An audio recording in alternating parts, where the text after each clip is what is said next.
Welcome, everyone. It's our Friday live cast. It's Film Threat. I am Chris Gore. I am pre-coffee. It's going to be a really interesting show. Season's screenings to all of you. Yes, we're getting close to the holiday season. Thanksgiving is coming up next week. December is going to have a lot of big releases. It's the holidays.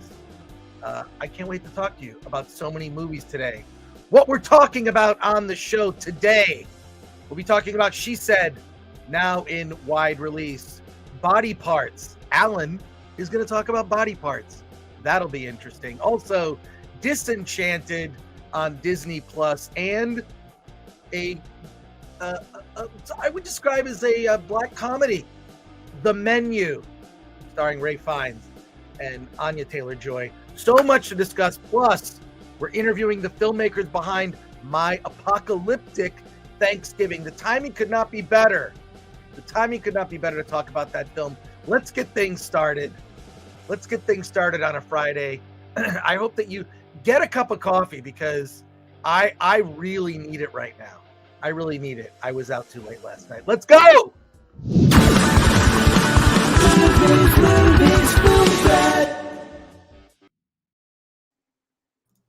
Alan's joining me. There we go. Joining me on the show. Alan, how's it going, man? Good. It's getting busy. I'm not looking forward to these drives into LA at all. Why are you not looking forward to them? It's fun. The drive, no. The events, yes. Look, here's what I do when I drive anywhere in Los Angeles is I listen to a podcast or I listen to YouTube. I mean, do people really need to look at us? They know what we look like. They don't need to look at us. I want to say, when I said season screenings, I meant we actually have, here it is. It's our official Film Threat holiday t-shirt and sweatshirt now in our Film Threat shop. Can you see that? Can you see it? Here, put me full screen here. Yeah. You know how to do it. It's season screenings. It's our little holiday design. They come in green or red, whichever you would like. Alan, I get a lot of weird press releases, and I got a press release about a movie and not much information. Okay. It's a movie that's coming out next year, and they released officially a new still for this movie. I'm going to show it to you. I want to hear your reaction. Here is the still. It's Owen Wilson starring in a movie called Paint. Where I assume it's the Bob Ross story. Is it? I was reading like the information that they sent. It doesn't directly ever say Bob Ross. It's very bizarre. Like, I was reading it, I'm like, wait, it doesn't say Bob Ross. It almost seems like a fictionalized version of his life, kind of in the way that Weird was a fictionalized version of Weird Al Yankovic. So not a lot of info, but I thought that this still was so bizarre. I just wanted to show it to you. What do you think? Let's see. Well, the Chicago box says it's a parody. Interesting. I mean, I know a little bit about the story, about Bob Ross himself and basically how he got gypped out of his show, basically. And basically, I believe he receives him and his family receive no money for the work he's done and for the notoriety he garnered. Well, look, if you would like to support us, this is my segue from what you just said. Yeah. Support us and buy something at shop.filmthreat.com. One of these, we got Film Threat mugs, which I'm very excited about. Here, I'm gonna remove that for a second. We have these pretty kick-ass Film Threat mugs. So I love it. And our Film Threat holiday wear is now available in the Film Threat shop. But let's see, before we get to our reviews today and our interview, which will be at 11 a.m. Pacific time, 2 p.m. Eastern time. Yeah, I did the math right there with no help. Let's see who's in the chat, because the chat is part of the show. The chat is what makes doing this so much fun, because, you know, we get to have a good time together. Shucksy says, don't forget to uppercut that slap button. Hell yeah. Hell yeah. We might show that video later. We might. Shelby AC, turn off the Eco Boost and smash the like. I appreciate that. The Chicago Box says, spoiler, she said slap the like. Kima Guerra says, Christ Gore. Christ Gore. I don't know. Yeah. And Solomon Thornton, that's what she said. Well, we're going to talk about this movie today. I have a lot of thoughts on this movie. I have a lot of thoughts on this movie, and I have a very interesting video that I dug up, which some people are going to say a video resurfaced. I have a really interesting video to show you all today that ties in to She Said. We're going to talk about it. BMO Better says Gore's hair is on point today. And thank you, BMO Better, for being a member. Well, thank you for that. I woke up like this. Yeah. I would say it's on many points. Well, it's weird because I will just sleep on a head of wet hair, and that will save you a lot in product that you put on your head. Chicago Box goes on to say, Alan and body parts go together like peanut butter and jelly. You know, I agree with that. I agree with that a lot. I don't know. I don't even know how to say it. I think Alan says it best. 69. Alan. Yeah, there you go. I got to make more of those. It's Yeah, well, you'll be talking about body parts later. Yeah. Can't wait. Yeah, you saw it at the AFI Fest, isn't that right?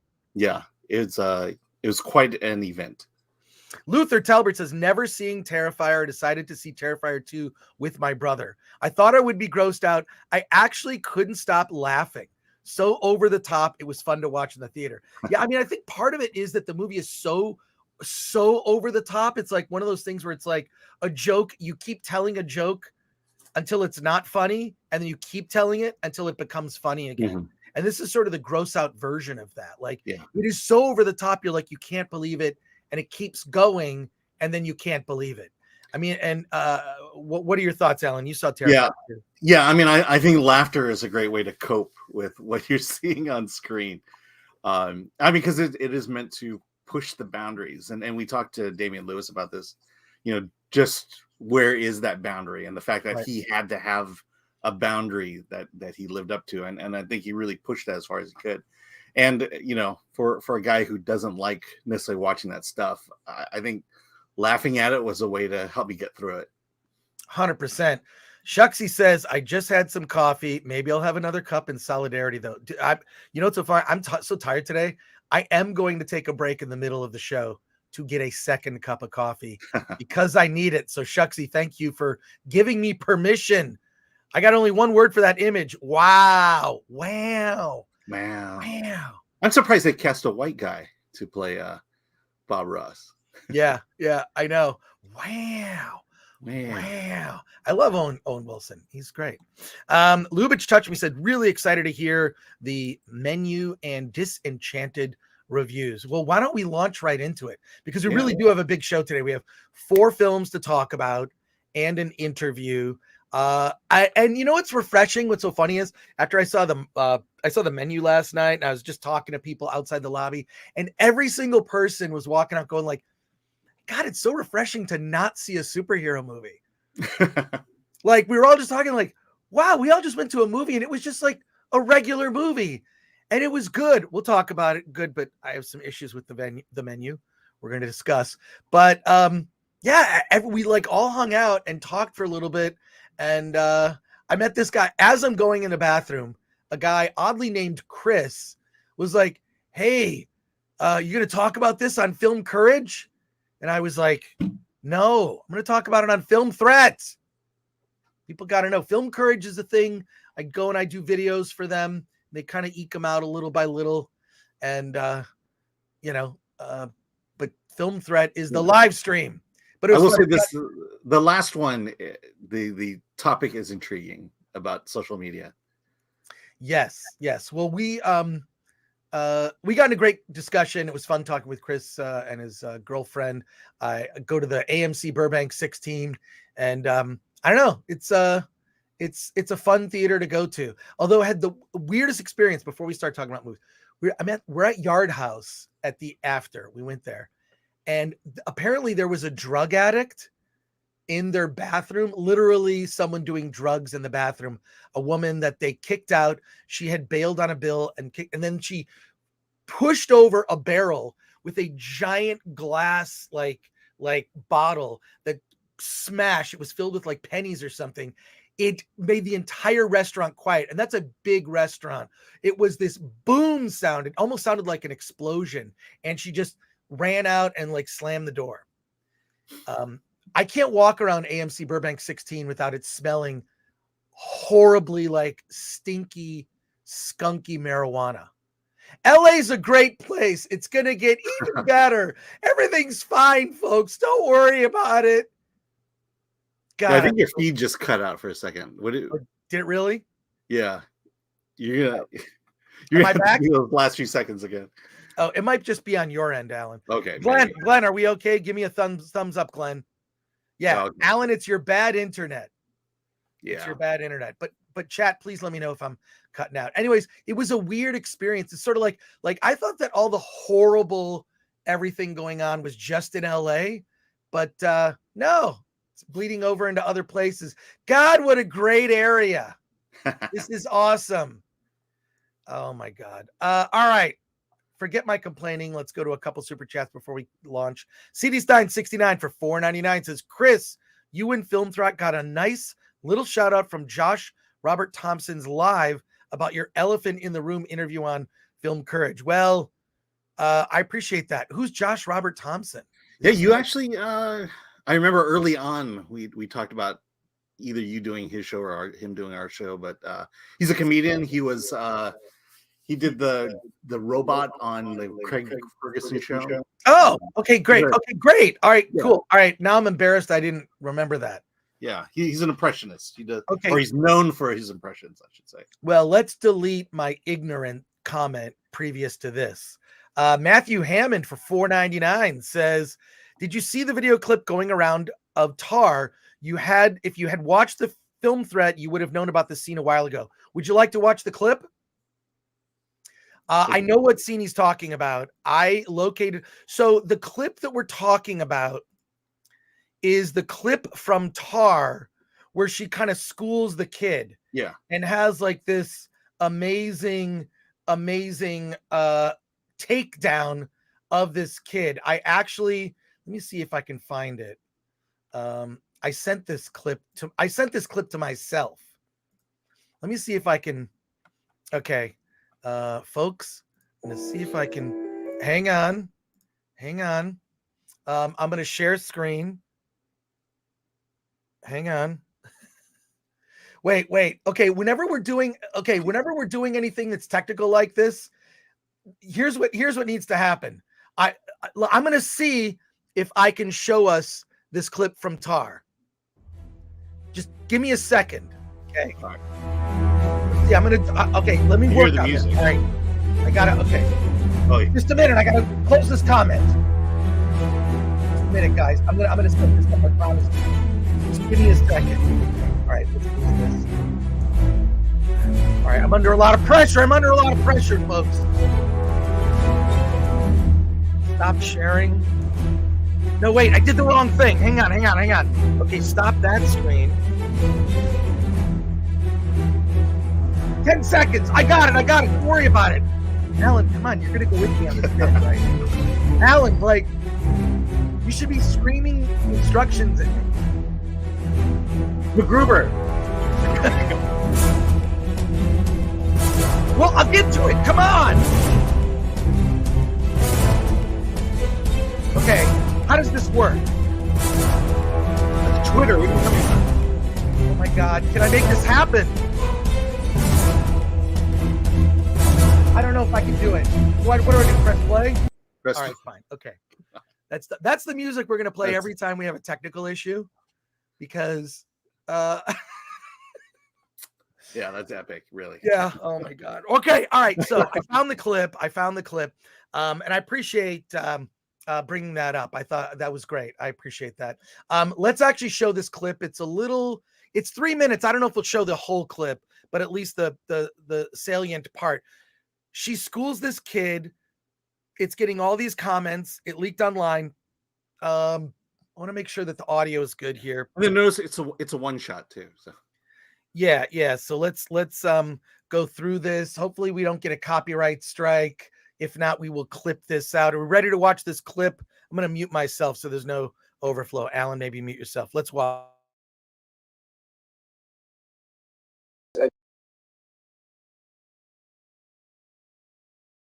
The narcissism of small differences leads to, what did she say? Something of conformity. Wait, I want to play that last thing back. The narcissism of small differences leads to the most boring conformity. The narcissism of small differences leads to the most boring conformity. She goes on to say, okay, now that scene, it's so powerful in the film, and it's been the subject of so much discussion. I'm just, and there's more to it. There's a conversation that happens before that. You kind of, this is a really long scene. This is the sort of tail end of it. Yeah. Tail end of it. But Alan, any thoughts on that? Yeah. I mean, it's kind of this double-edged sword. She's bringing up, this is I think the problem that the woke have with a scene like this is that she is so bold about it, and that she is so self-assured about it. And she's, I think we get ourselves in that position a lot where we just want to scream the truth, the simple, unadulterated truth, without fear of getting canceled. I think the double-edged sword, on the other hand, is the fact that, later on you see who she is, her character, and basically the grooming that she does with women in this movie. And so it kind of like, I felt like the rest of the movie kind of negates everything she did at that point.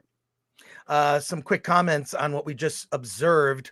CD Stein 69 says, such a great scene. Too bad most college professors don't do this. The reason they don't do that is because they would no longer be employed if they were to be honest. The one thing I found interesting about the scene is that the student just leaves and walks away from the conversation. This is my experience with anyone I have ever engaged with who is one of these children in adult-sized bodies. As soon as you want to engage them in a debate, they walk away, or they use names. They name call. You're a fucking bitch. She called her a fucking bitch. What do? They name call. Why? They have no argument. Well, that's where the narcissism comes in. Right, exactly. Most now would probably agree with the student. It's unfortunate, but true. Zavin says, denying universality in favor of identity politics leads to absorption in one's own identity to the exclusion of others. Fair point. And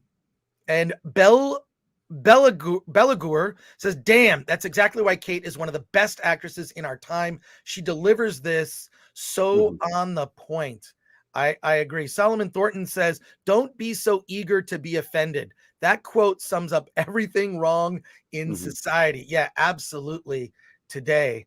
Yeah. And then, I mean, it holds to the, your argument is so weak that your only response is name calling and outrage and offense. And, again, I miss the days where we could take an issue like that and discuss it and not worry about offending someone, because sometimes you need to go to the extreme in order to find your way back to the middle. Well, what I love about it, just as a nerd, is that I found out that the score for Planet of the Apes was basically lifted. So now I want to go down a rabbit hole and find that original composer's score. That's a fascinating scene. Tar is, it will definitely be nominated for Oscars. Kate Blanchett is a lock for a nom.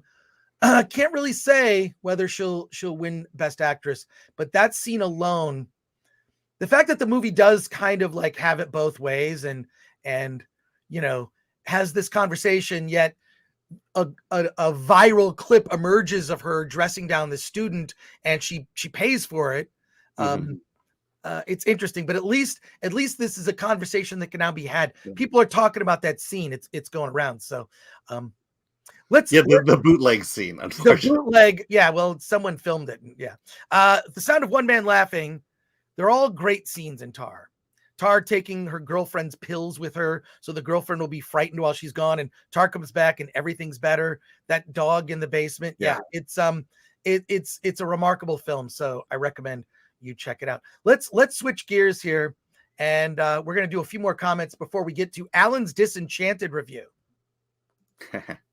Matthew Hammond says we need this music used more often.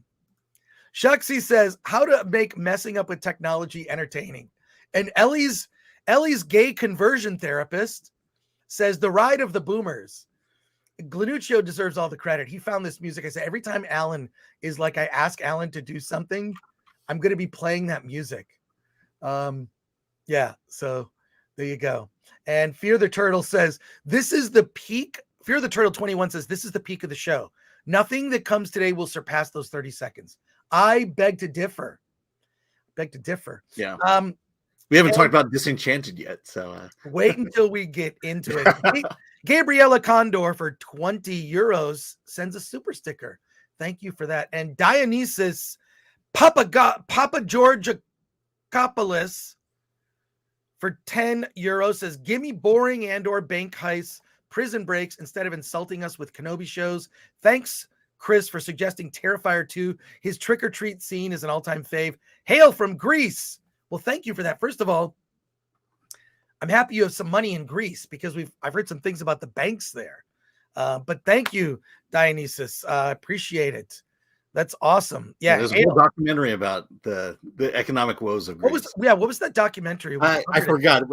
We spoke to we did the interview with the former finance minister of Greece. You did, actually. I think you interviewed him. Yeah, and it was his film that outlines that. Teague for 5. What is y'all's favorite slapstick movie? Mine is either Jackie Chan's City Hunter or the original Pink Panther, just for the car chase alone. Those are all great choices.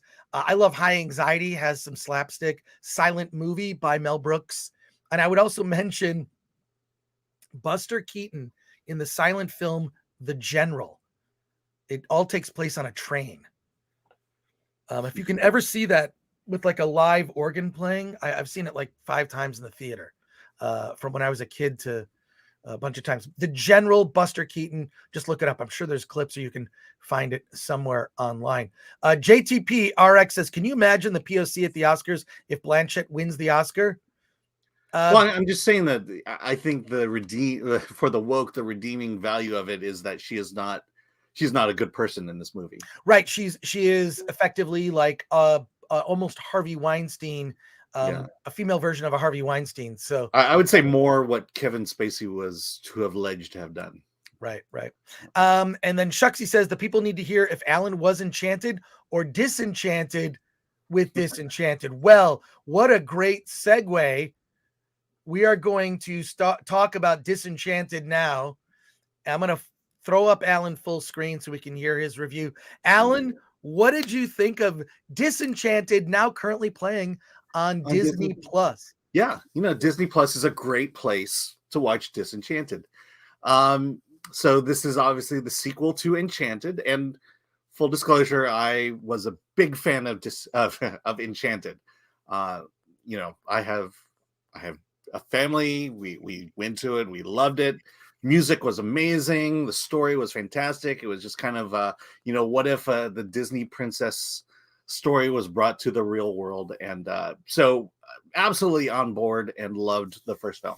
This one just fails on all fronts. And so let's just tell the story a bit. Giselle, happens, so many years later. Giselle is now a mother. She has an infant daughter. Morgan, her stepdaughter, has grown up. She's a teenager and going through angsty teenager things. And Giselle is, now that she's a new mother, she misses the magic and the wonder of Andalasia. And, she, as much as she loves New York, she wants to go back. And so they find a nice rundown mansion in the suburbs of Monroeville, and they buy a home there. And Morgan is upset as teenagers are, that she had to move away from New York. And then Robert, Patrick Dempsey's character, he now has to take the train into the city to do his job. And so Giselle basically took the family, moved them to the suburbs, and now everyone is having to adjust their lives and not having it. And so as a housewarming gift, was it Edward and Nancy, Dina Menzel and James Marsden, they give a gift to the young baby of a wishing wand. And Giselle basically uses the power of the wand to turn Monroeville into basically a version of Andalasia, but in upstate New York. And that's where the magic comes in, and that's where the turmoil comes in, where what Giselle did is slowly corrupted Giselle and is turning her into the evil stepmother to Morgan.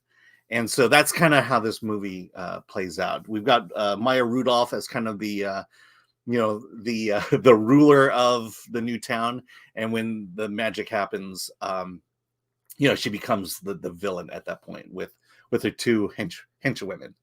And so it tries to bring the story of Andalasia to bring Andalasia to New York.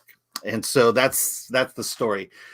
A lot of problems here. One is this is a cheap remake, a cheap redo of Enchanted. There's clearly no money involved in this. The magic, the wonder of the first movie is not here. It feels like it was meant for Disney Plus, and the budget of it looks that way. Let's see. The story is a little bit uninspired. Okay, so let me just cut to the chase. It's the music. The music is horrible. The music is so boring and bland. And I'm watching it and I'm going, did they just replace Alan Menken and Stephen Schwartz and bring in some new guys to do some basic music? The songs here are what I think is killing Broadway at the moment, where the songs are basically dialogue and exposition set to music. And so there's not a single song that's hummable. There's not a single song that's memorable. And there's not a single song that really inspires anyone. And thankfully, Idina Menzel gets to sing in this one, but her song is equally inspired. And so then I waited to the end of the movie to find out who wrote this music. I found out it was Alan Menken and Stephen Schwartz. And I'm like, what the hell happened? I feel like maybe they were not given enough time to actually do a proper musical. And so it just fails on front after front. I think the problem with this is the problem with a lot of sequels when you don't have creative people behind it. They think that you could just bring the characters into the next movie and expect people to like it. When it's really the story of that character, what Giselle went through in the first movie, you sort of have to recreate it and progress it here. And instead, they're just bringing the characters back, doing fantastical Disney things with a twist of comedy. And so, it's very boring. It's if you are a big fan of the first one, you're gonna really hate this one. Is it woke? So Morgan is a teenager. She's so of course she has feelings for a what? A boy. So I don't think there's a lot of wokeness in this. I think it's just boring. Wait a second. Are you saying that there's a heterosexual relationship in a Disney movie? Yeah, she is pursued by a boy and she kind of likes him. God, that is so last that is so 2019. Oh my God, I can't believe it. What's so funny is when I see that now, when I see also like either a same-sex couple or when I see like a couple that isn't mixed race, I go like, wow, you don't see that too often. But Alan, I'm surprised you didn't like this movie. No. It surprises me that you didn't love it. No, I love this movie. I think it's the best movie ever. In fact, the best Disney movie ever in all of history. Look, I couldn't finish the trailer for this movie, much less had any. I have no interest in seeing it. Yeah. I think the worst part is you have these great actors. You have Maya Rudolph, you've got Nicole Brown, Jimmy Mays, and they're wasted. You can tell that they're restrained and held back from what that they could do, and it is so disappointing to see a lackluster performance from them. All right. Well, I'm not surprised at the review, but I had no plans to see this movie at all. Yeah, you can skip. So I can skip it. That's great. Let's go to comments here from our people in the chat. We love you in the chat. My Kingdom for a Film has become a YouTube member. Thank you for that. BA for $9.99 says, I appreciate that the both of you are always completely honest, even if I disagree. I love the perspective, and you make me appreciate movies again. Well, you know what that deserves. No, I think we'll save that for later. All right.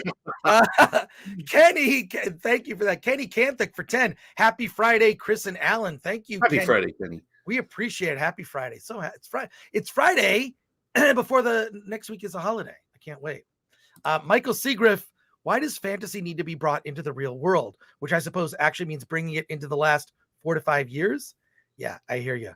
Davina Duckworth says, Maya Rudolph can be funny. She can be funny. Maybe with a question mark, can be funny. The Alex Zorba says, Alan does the dirty work for Film Threat. Yes, he reviews all the movies I don't care about. And I love him for it because, I don't know, it's interesting to get Alan's perspective. Dave T. Geek who's a member, says, I think Lin-Manuel's popularity has destroyed the modern musical. He's like the Michael Bay of musicals. Popular, kitschy trash.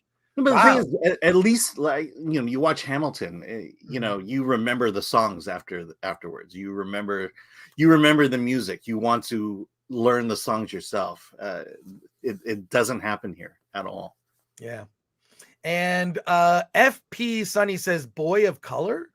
I don't know. He's a boy of color. He's Maya Rudolph's son in the movie. So BMO better. No Disney bucks for Alan this time. Yep, unfortunately. EDD Doo says John Travolta. Adele Dazeem. Yeah, that's right. He did. What did he say? It's Adele Dazeem. Oh my God. It was I don't know. That's why you come to rehearsal, right? To get the although I'm reading these look, I'm butchering and mispronouncing people's names. I feel terrible every time I do it because I know I might be hurting someone's feelings, and I don't want to do that unintentionally. I'll do it intentionally though. All right, Sassy77 says, so Disney likes to ruin the female characters too. Yeah. And there's also a trend where there's not really true villains anymore in Disney movies. In Enchanted, Susan Sarandon, she was the villain. In this one, Giselle is basically fighting herself, needing to fight herself in order to come to some grand realization about family in this case. Interesting. And John Richardson, who's a member, says, I liked Moana. He says that in a correction, liked Moana. Yeah. There you go. Well, that's good. Lin-Manuel has talent. Lin-Manuel has talent. I didn't like In the Heights for the exact same reason I didn't like Disenchanted, but he got better. I think he proved himself. Well, let's talk about the menu. Let's talk about the menu, which I saw last night at the AMC Burbank 16. We kind of always have to do like a little reset when we're talking about films here. But let's talk about the menu. It is a black horror comedy that stars Ray Fiennes as a infamous chef. His name is Julian Slowick, and attending are a bunch of very rich people because it is thousands of dollars per plate to go to this restaurant that's on a remote island. Anya Taylor-Joy plays Margot, who's going with her boyfriend, Nicholas Hoult, named Tyler. Not necessarily a boyfriend, because what you do is you find out later that she was a last-minute replacement. He was originally going to take another girl and invited her last minute, so they are fresh in the relationship. But they make their way on this boat to this island with a cast of characters. You've got John Leguizamo, he plays this like movie star who's going there with his assistant, who he's obviously there's some shenanigans going on with there. There's an older couple, obviously in the midst of some marital woes. There are some tech bros. There are a table of tech bros, three dudes that are here for the experience, and their boss is actually the main investor in the restaurant. This exquisite experience. It's not just a restaurant. It's one of those like 8-course meals that, these small tastes that are sumptuous. Of course, Tyler, played by Nicholas Hoult, is taking a picture of every single dish that comes out, which is verboten in this restaurant. Ray Fiennes runs this restaurant like like someone who's like he's the head of a concentration camp. Just constantly he comes out, and for every course he comes out and claps, and everyone stands at attention almost in military fashion, and the chefs are there with tweezers carefully curating the placement of twigs on their dishes. Each dish has a story that is telling a tale that will be the theme of the night. Okay. And what I love about the film is that, first of all, the humor is like right there. It's a lot like it reminds me of Triangle of Sadness, or even in some ways parts of Parasite, where this movie makes fun of rich people. It's mocking the elites and people who have enough money to spend to go to a restaurant like this, and then the type of people that they are. And of course, we come to find out that they're all horrible people. Horrible. What's interesting and fun about the film is that each time a course is introduced, they show a close-up of the dish and they list the ingredients and description of the dish, as Ray Fiennes is talking about it. And it's kind of funny. It's almost like reality TV, like here's the dish and here's everything that went into the dish. And the descriptions of it of every single dish are so pretentious. They're so obviously intentionally over the top as to just be laughable, right? There's a character named Elsa, played by Hong Chow, and she's the main assistant. She's sort of the head, Ray Fiennes' character's number one, so to speak. And the island is bizarre and mysterious. As they get to the island, they're getting this tour. They're showing how the meat is cured for like 152 days, not 153, not 151, 152. Like everything is so perfectly done. It's an anal retentive chef's dream, right? And each course is an experience. As Margot and Tyler, things start to unravel between the two of them. She realizes like there's a different placement card of another woman's name, which was his girlfriend before that relationship ended. He invited Margot to show up, not knowing much about Margot, and we come to find out that Margot she's not down with the elites. She's sort of a working girl, so to speak, and more from the lower class, right? So this whole experience smacks of bullshit. She even threatens to like send one of the courses back, to which Tyler is horrified. Tyler's like a super fan of Ray Fiennes' character, like his chef, and he's secretly taking pictures of the dishes, which he's not supposed to do. No photos allowed. Things really start to unravel by the third course, where they get these tacos, and printed on all the tortillas are things that are incredibly incriminating for each of the characters. There's on the tortillas for Tyler is a photo imprinted, a 3D printed photo of him taking pictures of the meal, which literally just happened like 10 minutes ago. Each of the other characters on their tortillas are all sorts of incriminating and horrible personal information that's now being revealed to each character. It's over the top. It is funny. I love black humor. I will say, so I really enjoyed myself. I actually really liked the film, except thinking about it a little bit more, I kind of felt like the characters would have done something different, because they're put in positions where their lives are at stake. And it occurs to me, why don't they do something? And this will occur to you too. The final scene of the movie is so over the top and bizarre. I'm not going to ruin it. Not going to ruin anything from the last half of the movie. So I really can't talk about it much beyond what you've just heard. But I found it funny, entertaining, but it almost needed to go either more over the top or at least add a couple lines of dialogue to explain why these people are just sort of trapped in the experience and sort of unable to overcome these oppressive chefs. Overall, I would still recommend it. I'd still recommend it, sort of ranks as like a 6 or a 7 for me if I was forced to give it a number rating, although I hate stuff like that. But I quite enjoyed it just because of the dark humor. Ralph Fiennes is great. He's awesome. And he's great in this role. I really enjoyed it. So are you allowed to say that everything you described here, is this most of the movie, or is this... That's the whole movie. The whole movie takes place just in one location. So once they kind of get from the boat to the island, they get the tour and they're sitting now having dinner. The entire movie is them having dinner. So it's a whole dinner. Can I just say one thing also I really loved about the film that I cannot stress enough how amazing it was? The movie is 1 hour and 47 minutes with credits. Chef's kiss. A movie that's like 1 hour and 35, basically. A movie that's under 2 hours. Alan, finally. Yeah. I'm just glad someone's making movies like that again. I mean, it was fantastic, and I enjoyed that aspect of it. The fact that it was just like, it's like a tight script. It's never boring. I had to go to the bathroom during the movie. I did not get up and leave. Yeah, I mean, it's a lot of fun.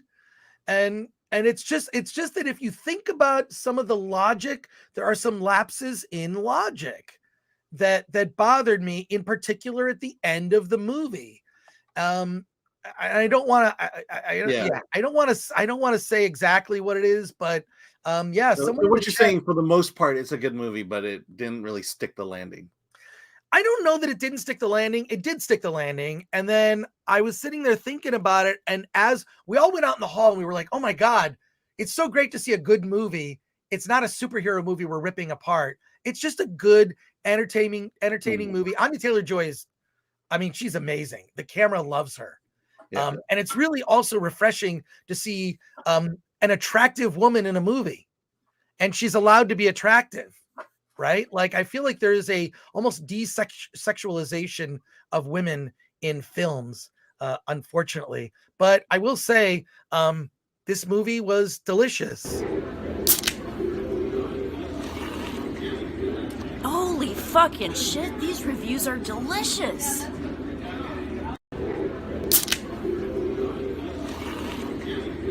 Holy fucking shit, these reviews are delicious. Okay, it was delicious. Sorry, I had it on loop. There.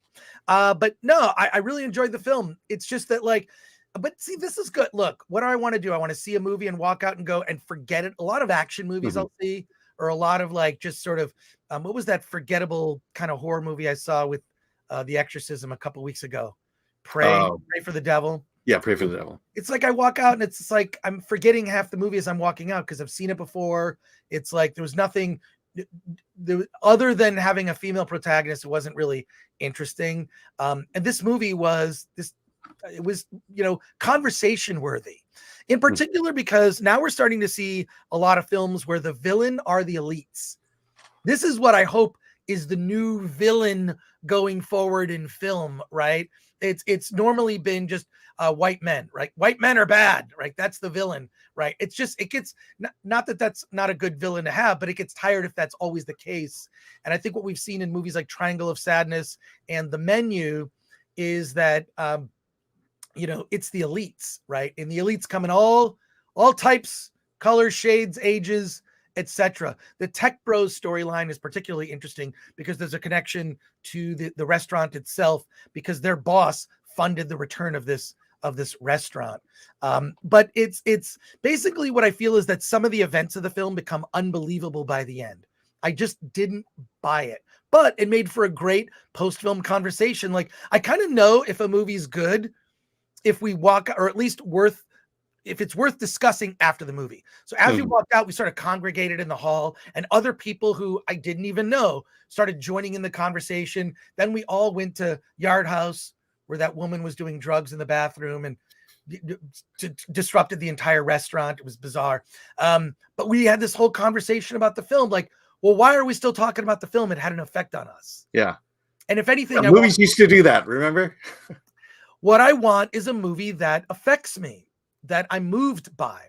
So there you go. Let's go to conversation. No, I was going to say, we had a conversation after Black Panther, Wakanda Forever. Yeah, but it wasn't a pleasant one. Toxic Waltz N8, Anya Taylor-Joy's eyes are in a separate area code. No, she has these amazing piercing eyes. I think she's stunning. I think the camera loves her. She was amazing in The Northman. So, I'm a fan. I think she's awesome. Brock Samsonite. Emily Blunt just did an interview about that. About what? I don't have comments. About women being feminine on screen. I think you made a comment, something like that. Yeah, there's a weird desexualization of women.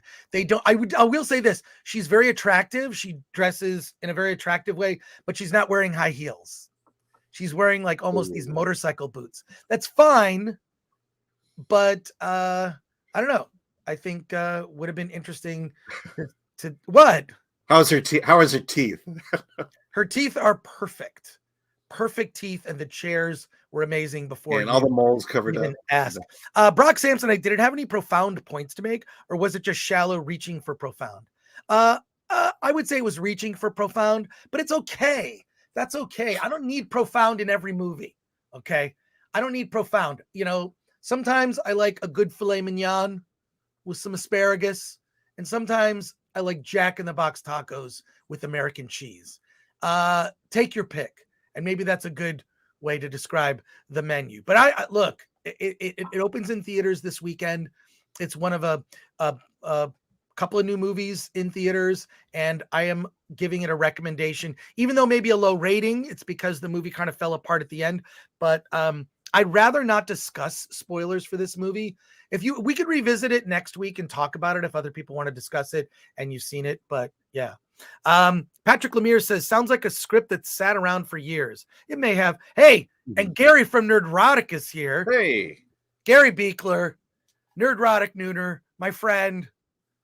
I was just telling Gary about a movie. We're gonna talk about this movie in a couple weeks. It's a documentary about Dave Stevens, the illustrator, comic book artist, and writer. It's a documentary about his life. And I can't wait to talk about. I hope that Gary gets to see the movie. Anya Taylor-Joy is the hottest alien on Earth. I love her. I love her. Thanks, Gary. This has become my new favorite YouTube channel. I've been craving this sort of deep analysis on film, so thank you. Says, I was a bear. Well, thank you for that. We appreciate you popping by. All the rich people are bad, mean people. Shocked, I say, says Spaceman. They're not all bad, mean. They actually are not all bad, mean. But there's at least one horrible human being at every table. And they're all morally suspect, let's just say. Alex Fung says, I'm excited to go see this. Should I try to go see it at an Alamo theater? Yes, absolutely. And not only that, Alex, you should get a meal. Because the great thing about you've been to the Alamo Draft House? Yeah. It's so great. They have like a menu, you got to get there 30 minutes early. Get there 30 minutes early. They don't bring you popcorn. There's no refreshment stand. You order everything and they bring it to you. They serve you popcorn in a metal bowl, a giant metal bowl, enough for 2 or 3 or 4. It's great. So yeah, strongly recommend seeing it in Alamo and eating. Although at a certain point, the movie gets to a certain point, and I'm like, oh, I don't want to eat anymore. Plus your food's going to pale in comparison to 480 in the chat, 179 likes. Smash that like button. And here's what's really interesting. We're not talking about a Marvel movie. We're not even talking about a Marvel movie. We're just talking about movies. All right. Smash that like button. Subscribe to the channel if you've not subscribed. Oh, wow. There you go. And as Alan is fond of saying, and I love when Alan says this, it's great. 69. All right, so let's keep going here with our comments.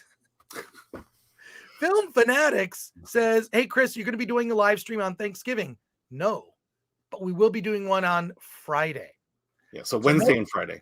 Yeah, so we're keeping with our regular schedule next week. We are doing a show on Wednesday, and we will be doing a show on Friday morning. It'll be post-Thanksgiving. I'm actually not going to be here in my studio. I'm going to be at my girlfriend's place in the East Side. Okay. So it's going to be a slightly different surrounding. But I'll be doing the show and it's going to be a lot of fun. So we're not changing our schedule at all. Wednesday, 1 p.m. Pacific time, and Friday, 9 a.m. Pacific time. We don't go on vacation here. It might be a shorter show. Yeah, I think Christmas and New Year's, I think we may not be around. We might take off a little bit of time, but I don't know. I might do like a live stream in between those times. We'll see. We'll see. Ian Morrison, Movie Nutcase, says, what did you think of Tulsa King? Haven't seen it. So I believe we have it, but I haven't seen it. Gavin Evans says, is it just me or did the ending contradict itself? Looked up to some simplicity, then looked down on it, keeping it spoiler free. No, I think we're talking about the ending of the menu. There's definitely things that didn't make sense that could have been solved by a line. I don't want to say it now. We will save spoiler discussion for next Wednesday. So remind me, we'll talk about the ending and I'll tell you why, the very specific reasons it didn't completely fly for me. Sean Z, Comic Construct for $1.99, who's a member. Alan's the best in the game. FTF for life. I just did his podcast yesterday. So well, let's share the link to that in the community tab. Yeah, everybody knows. Taylor Gentry for $4.99. Chris, I know you've done Attack of the Dock and My Big Fan Independent Movie, but has FT thought about making more content, i.e. web series, short film? Yes. I've been working on a documentary for 10 years about Film Threat called Film Threat Sucks. It's been in and out. It's all I can say is this: it's almost done, and we're going to be submitting it to festivals. You'll get to see the movie sometime in 2024. I'm not making this up. 2024. But Attack of the Dock is coming out early next year. I'm going to be doing an announcement about that very soon. And a really important question here. Someone asks, Alan, can you read this one? What is 68 plus 69? I don't know. Hey, Alan. Hey, Alan. Hey now. Hey now. Exactly. All right. Oh my God. 69. All right. So let's switch gears here. Is that really gonna become a thing? It could. It could. I'd like to hear Alan. Let's reset. Let's do a reset here, Alan, and talk about the movie Body Parts. Yes, and it's not the horror film. It's a documentary. All right, you got to set this up. You got to set this up, Alan. It's okay. So first of all, where did you see Body Parts? I saw Body Parts at the AFI Fest about 2 weeks ago. Okay. It was the filmmakers were there. Really great conversation, but this is not the horror film from a few years ago. This is a documentary, and it basically goes through the history of nudity in Hollywood, and it comes from the woman's perspective, the ones who are granting us the nudity, and so the document. I will say this is an important documentary to watch. Especially if you don't agree with the conversation or the issues, or if you do agree with it. This is one of those where you don't have to agree with the ultimate outcomes or the ultimate points of the film, but it presents it in a way that forces you to have to at least think about your position. And this movie goes through it. And it basically outlines the history of nudity throughout film, goes through... the first point it makes is it talks about female empowerment, and the most interesting point I found was that it said that women were most empowered in film in the 20s and 30s. Mae West, that era, and that women, they were strong, they were powerful, they were, and when the censorship came into the movie industry, that's when the role of women started to change. And so they talked about, the fact that, there were rules as to how people could kiss, having a foot on the ground when you're on bed, can't sleep in the same bed. And in the 60s and 70s, you just saw an opening, you saw nudity becoming more acceptable in that. And then it goes through, it makes that argument of, yes, nudity sells, but at what cost? And the fact that, sure, there were women out there actresses who were very free with their bodies and very open to doing nudity on screen. But then you saw a lot of pressure a lot of actresses were going through in order to keep their jobs, basically. They would basically, nudity for a long time felt like a rite of passage, that if you wanted to become a famous actress, you needed to do nudity early on in your career. And that was the expectation. And so it begins challenging these expectations. And then it began challenging, how nudity was forced upon women through the 80s, 90s, where, during the audition process, they'd bring in a bunch of girls and they'd all have to undress. And then all the producers would gather in one setting and just kind of say, which naked woman are you going to put in this film, in that film, and that film? And it just became this ogle fest for producers. And then you would agree then to do nudity, and you would go on set, and then they would change the terms, basically making it uncomfortable, saying, I thought I was just going to show my top, but now there's groping, there's touching. And then there's actors who just started, you're in bed with a naked actress, started to take advantage of that situation. And so it kind of goes through that history up until obviously Harvey Weinstein. And then the introduction of the intimacy coordinator, and the movie ultimately becomes this advocacy of the intimacy coordinator and how important this role is. The idea being that if an actress is willing to expose herself, be nude for the audience, that A, it should be consensual, B, it should be controlled in the sense of an actress should know exactly what is expected of her, and that shouldn't change. And that the intimacy coordinator is there to basically protect the actress and say, this is not what was agreed upon. And also they're there to kind of, do the dress rehearsal and say, okay, here's how this scene is going to be choreographed. And so like I said, I really like this movie. I liked a lot of what it said. It challenged a lot of things that I've felt about or wondered about in terms of, as much as I enjoy nudity in movies, you kind of want to feel like that the actress did it of her own free will. And so this movie basically challenges a lot of our thinking. And I think that's why it's so important to watch, to say that, if we're going to move forward and have nudity, I think there does need to be standards. I think, everyone needs to be comfortable with what's on there. And again, be free, do what you want to do, but be, consent. Okay, that sounds good, Alan. It reminds me also of a film called Skin, A History of Nudity in the Movies, which we covered on this channel. If you actually just search the channel, you'll see I did an interview with the filmmakers behind Skin, A History of Nudity in the Movies. What was interesting was how often, at least in that documentary, a really pivotal scene came up that I think that means a lot to all of us. I think that it actually sort of, maybe a lot of the times, maybe this was the first time people saw nudity in a movie.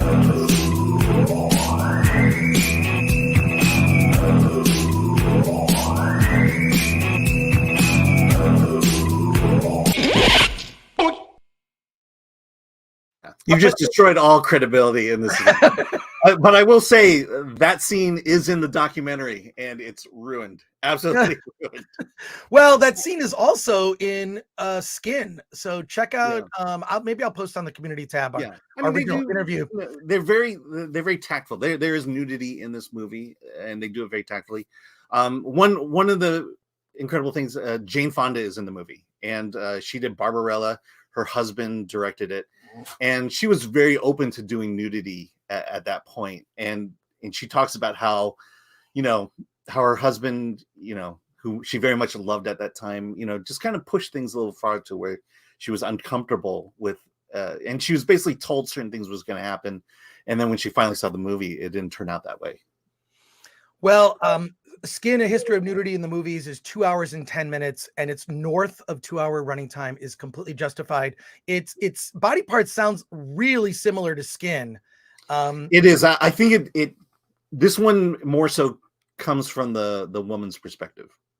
Yeah, the Skin, I will say, is more of a historical. It actually goes through a lot of the same things. Like there was nudity in movies in the 20s, and there were rules about it, right? Like 1 foot had to be like, on the floor if you were on a bed. Like they had all these really interesting. See, that wasn't even nudity. That was just being on a bed with someone of the opposite sex. Then they talk about the Hays Code, which were all these like moral codes that had to be in movies that got wide releases. Then like how they got around nudity, it was like, this is science. And they would actually at the theater show movies of like women giving birth, or like this is because of science. And it was just an excuse to show nudity in the movies. Yeah.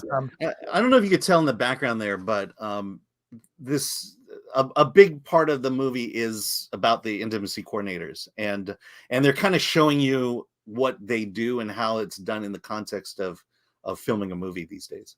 Right. And interestingly enough, the whole intimacy coordinator idea came from The Deuce on Showtime, or on HBO, I think. Oh wow! And yeah, in fact, HBO liked it so much that they insisted on doing intimacy coordinators for everything they do. And ultimately that went into Game of Thrones. Interesting. All right. Let's go to our comments and questions in the chat. Alan went for the popcorn, stayed for the nipples, says the Wardroom. And Michael Seeger says, yes, that's what we need. Another film with the theme of female empowerment. Rare indeedy duty. No, I think this is different. One, it's a documentary. Yeah. Two, it's about also the history of nudity in the movies. And I think that's it's different. So yeah. And I don't think we disagree. No one should be forced to do nudity, and no one's job and livelihood should be predicated on doing nudity. The Chicago Box says, don't take my 80s nudity away. I will never do that. I will never. Body parts sounds interesting and smart, says the sound of one man laughing. Matt Barninger for $1.99 says, nudity rarely moves the story along. Toxic Waltz N8 says, does it talk about intimacy? Yeah, we already. It goes very deep into that. Unfortunately, rites of passage feels like the best way to describe it, says Evil Business. In a way, I think your first look, I remember the first time I saw nudity in the movies. It was Jenny Agutter in Logan's Run, and I saw it at the theater with a friend of mine, my friend Steve Hyatt. I think we were like in 3rd or 4th grade, around there. Whatever, and saw the movie, couldn't believe it. Mine may sound weird, but my dad took me to see Animal House. Oh my God. And that has a lot of stuff that, Patrick Lemire says, I'm not a prude, but a lot of it was there for the director to see live nudes. It goes into that point. Like I said, there were times where producers just bring in the cattle call of women, have them undress, and they would just parade them by, all these producers. Right. Womp Biscuit says, yeah, but there's a lot of coercion in Hollywood where actresses feel forced into nudity / sex if they want their career to continue. So it's not really consensual. Yeah. Fair point. Patrick Lemire says Phoebe didn't sign up for that. The best part of that Fast Times clip is watching a part of Alan's soul die every time they play it. Alan, should I stop playing it? Is that really up to me?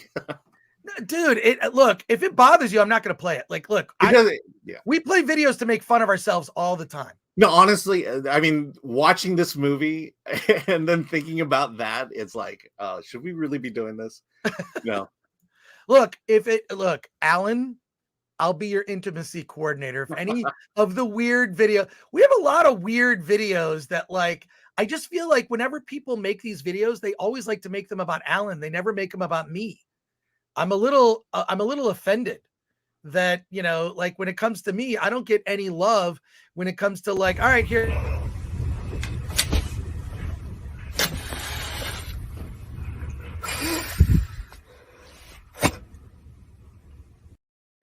Here's another one.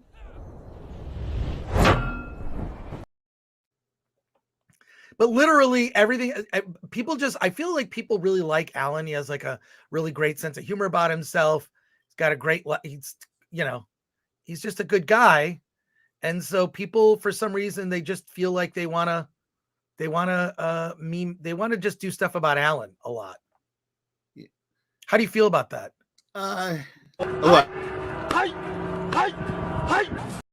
right. Yeah. I mean, we've talked about it. I'm like, okay, we got the Phoebe Cates thing. I'm not sure we need to go down the history of female nudity and put my face on their boobs. Well, Brock Samsonite says never cage the Allens. The Wardroom says Alan is the drunk 3PO of Film Threat. If you know Drunk 3PO, who is he's on Tuesday Night Main Event. I love Drunk 3PO. Jay, he seems like a super nice guy. Nothing phases him. He's a sweetheart. And Alan could be that. To be honest, I'm more concerned for Owen Klein having his infancy ruined. Oh my God. Yeah. And some questions not related to the main topic. I save those for the end here. The Alex Zobra, when is the Blu-ray coming out for Attack of the Doc? April 24th? April 24th. I'm going to be writing a blog about it for our Kickstarter backers so that they say, I get this question 9 times a day. It's like, it's coming out. It's coming. I just finished the movie. We're still locking the credits. But yes, it will be April 24th of next year. It's just type the names in and you're done. On VOD, all that stuff. But we're trying to get into some film festivals, so I don't want to officially announce a release date. Also, it's possible someone may want to purchase the movie. If a network wants to purchase it, that'll change that plan. My plan is to put out we're working on the Blu-ray. It is going to be the most packed Blu-ray. Is literally going to be like a mic drop on all things G4. So, and Patrick Lemire says, intimacy coordinator. I love that. I love the chat because it's a lot of it is my first bout with nudity in movies was I saw Jason Goes to Hell as one. Here's Swordfish. Patrick Lemire says, Chris, did you see the story about the crazy woke G4 pre-interview question? Why are we canceling Batman? He's rich and white. Frost took the blame for something that everyone was behind. Mm-hmm. Yes, I saw that. I saw Az on Heel versus Babyface. I saw his channel did a video that actually played, Az in the video played the video from a podcast where a young woman who's on Twitch and she's a streamer was talking about that she was interviewed to possibly be a host on G4. She would have had to move to Los Angeles, and there was an interview question about Batman, and I think this deserves something. A freaking IKEA chair. All right, I got to do a rant about this, okay? So, G4 collected all these people to be a part of the new network, and they went through an interview process, right? And I was told that they were asking questions. This is what I was told, that they were potential hosts were being asked questions about whether they had good geek knowledge. Did they know their nerd stuff? Now, not everyone can know everything.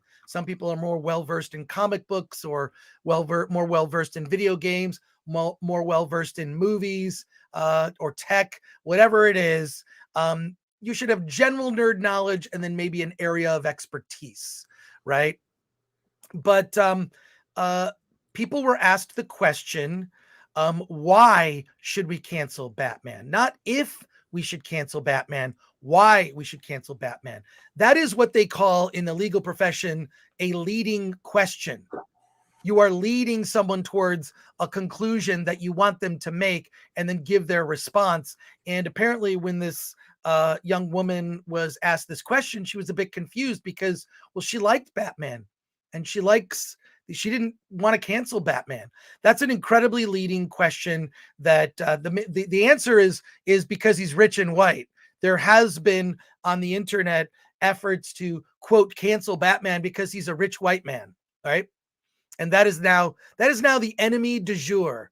That is the last couple of years is just vilified. You're a rich white man. You're automatically pure evil, which is fine. It's good work for actors, in fictional movies and TV shows. But canceling the character of Batman because somehow you disagree with an aspect. I think actually that Bruce Wayne's wealth is sort of a point of it's a burden for him, right? Like it's something like he has to put on airs and pretend to, he's philanthropic, but he has to sort of have this public image that he puts forth. His mind is all about like, what am I going to do to, render justice in Gotham City. By the way, we could really use Batman right now in Los Angeles, which is incredibly crime-ridden at the moment. I don't have a single friend now who lives in LA that has not experienced and or witnessed crime right out in the open.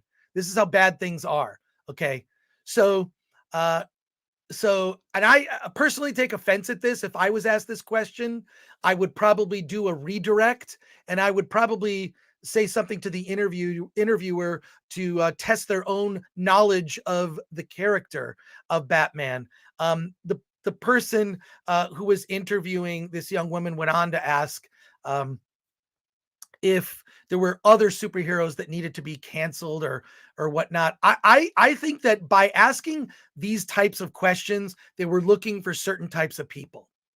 So in a way, by asking these questions, and the thing is this, look, I only address this because you asked me and because I had nothing to do with the new G4. I had nothing to do with it.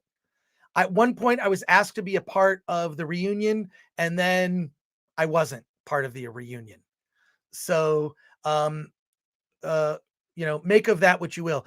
Some other people were even telling me that when people brought up in the chat the Attack of the Doc documentary that I was making or my name came up, they deleted comments. This was confirmed to me by several people who said, hey, they're deleting comments about you and the documentary. Okay, fine, fair. But I will say that just learning this, one, I'm offended because I love the character Batman. Two, I know in particular that people behind the scenes at G4 love Batman and the character. In fact, they did recurring bits on the old Attack of the Show with Batman and Kevin Pereira, hysterical bits. But I feel like by asking those types of questions, they were filtering people to get certain types of hosts that were about a certain type of ideology. And part of that was to, in a way, kind of make amends for what they perceived. I'm not saying there was even a need to make amends for what they perceived to be things that they were embarrassed about in the past. The sexualization of women. There was a segment on Attack of the Show called MySpace Girl of the Week, where they would pick a girl who had sexy photos on MySpace and they would talk to her. They would interview her, right? There were other segments that, of course, Olivia Munn has famously done, and Olivia was up for whatever, but I will say in Olivia's case, also on a personal note, Olivia It was amazing to work with her. She was so professional. She was, next to Kevin, probably the best person doing improv on that show. She was up for a bit. If it was funny, if it made fun of her, she ran with it. If it made fun of the show, she ran with it. If it was made fun of Kevin, she ran with it. What separated Olivia from the other hosts that they chose to hire on the new G4 is Olivia had a sense of humor about herself. And I believe that everyone on the old Attack of the Show had a sense of humor about themselves. And that is very important. If you're going to do a show where you're trying to entertain people and make them laugh. Okay. So I like to think I still have a sense of humor about myself. Whatever you do, Alan, do not play that video of me as a superhero. Alan, if you do that, Alan, of course I won't. Alan, hold on. Play the music. Cue the music. If you play that, Alan, I did it there. Take that. All I'm saying is, if I were hiring for the new G4, I would have hired people that have a sense of humor about themselves. I would have hired people who had diverse opinions about politics, really wouldn't have cared much about what their politics were. As far as I'm concerned, most gamers are pretty apolitical. Most gamers are they don't care about politics. Is this a good video game? How many hours am I going to play this? Is the multiplayer mode great? Am I going to have fun with my friends playing this? Is this something I'm going to play solo or what? Does it satisfy? That's what people want to know. And what the old Attack of the Show did is it was a celebration of all the things that we loved. It was a celebration. Comic books, movies, video games, tech. We celebrated those things. We were...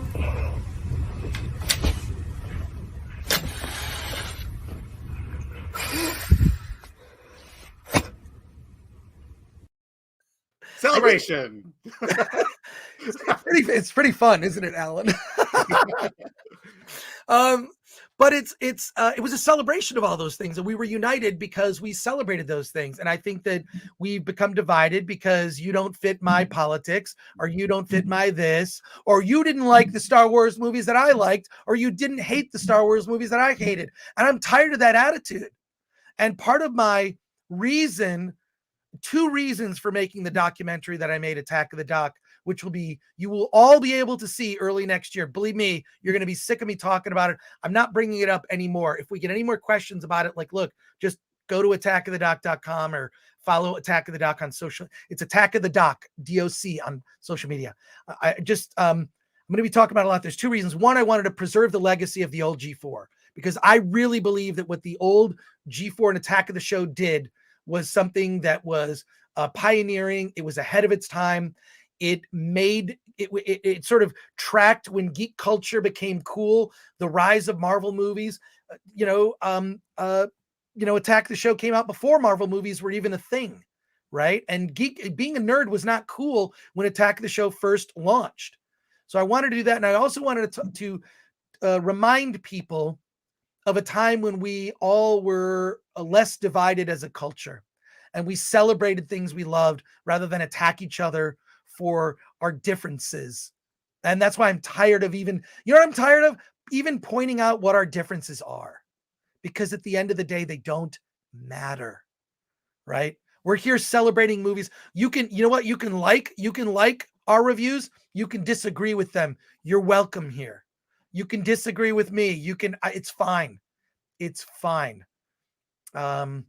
So, 69.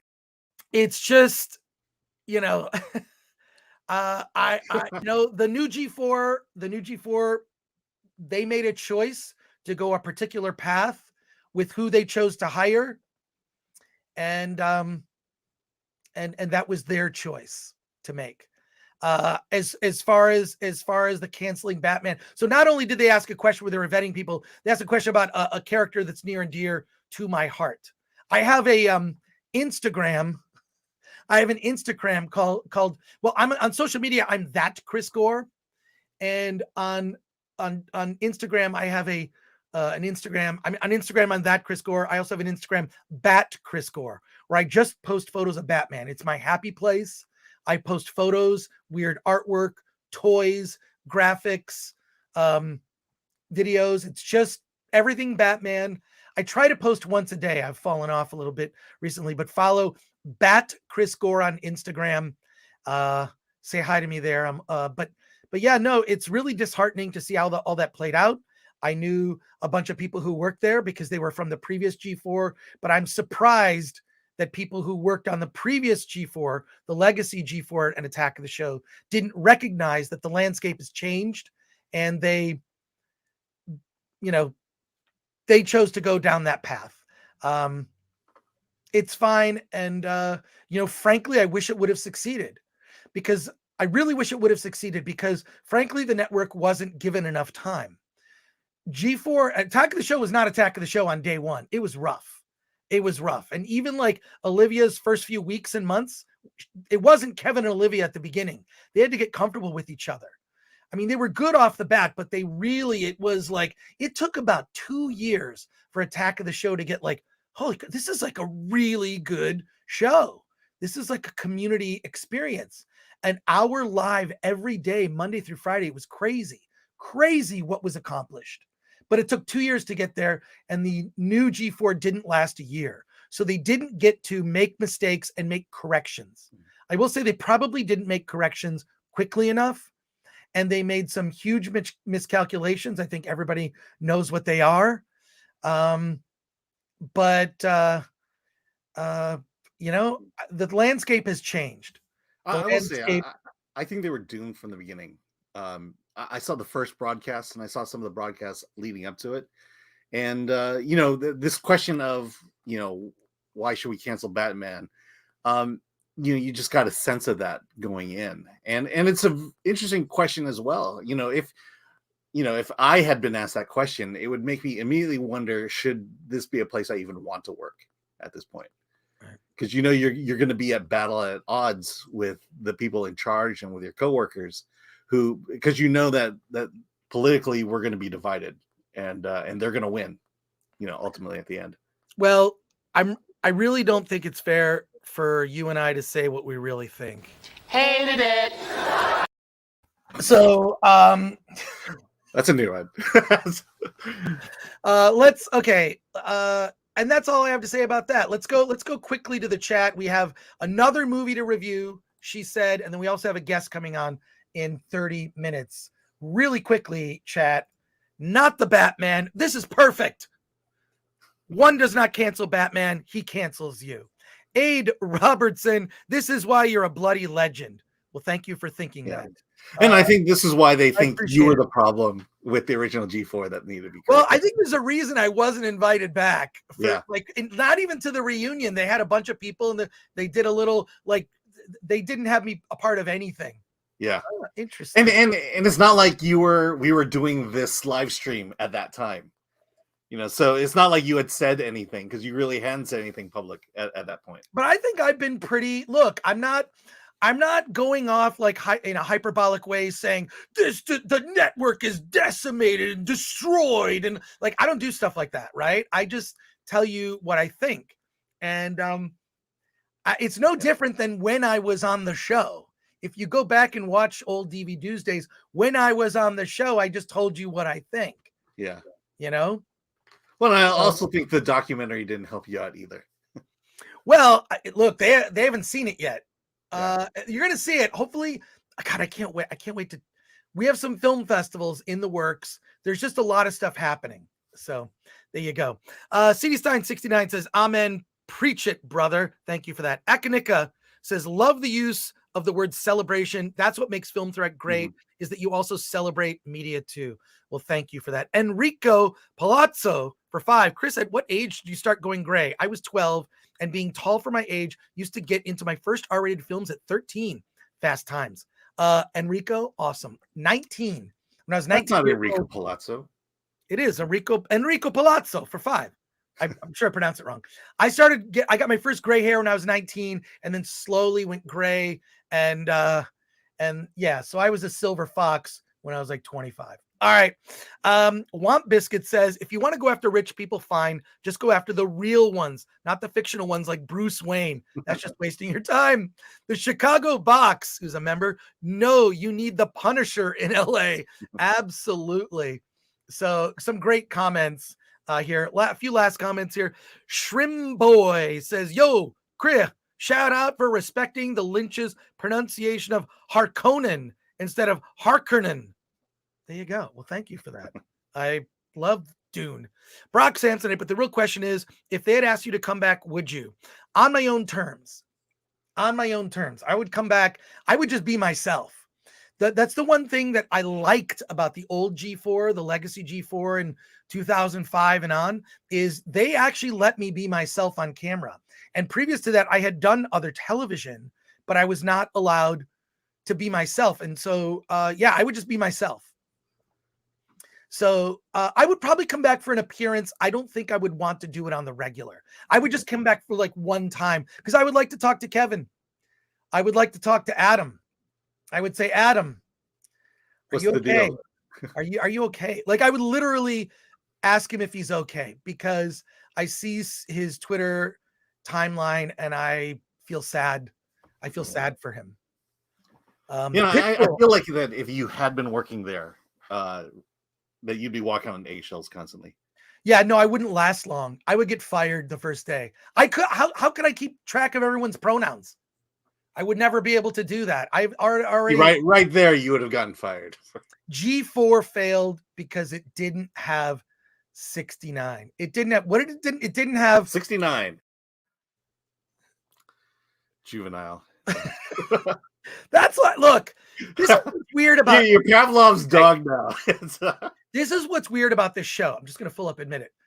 We will get in a very serious conversation about film, and yet we can still laugh at farts like that.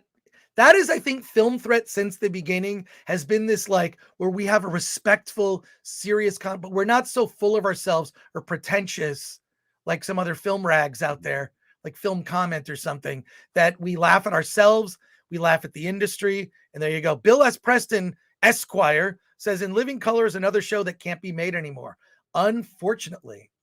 It's Raining Men, says Soma BT, who's also a member. And Tree of Woe says, good rant. Now that's how I like to start a weekend. The rants are not over. The rants are not over. So let's do a reset. Damn it. You know what? I have a video that I want to show. How do I set this up? Okay.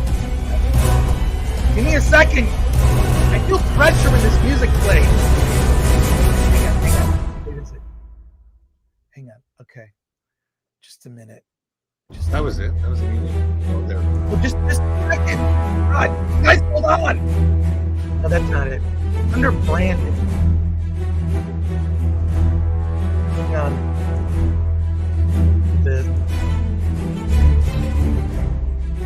Hang on. I gotta find this video.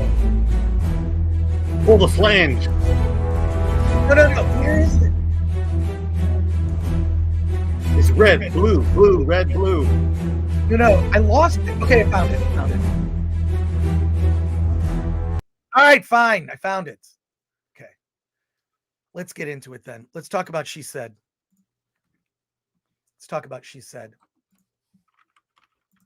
She Said is a drama.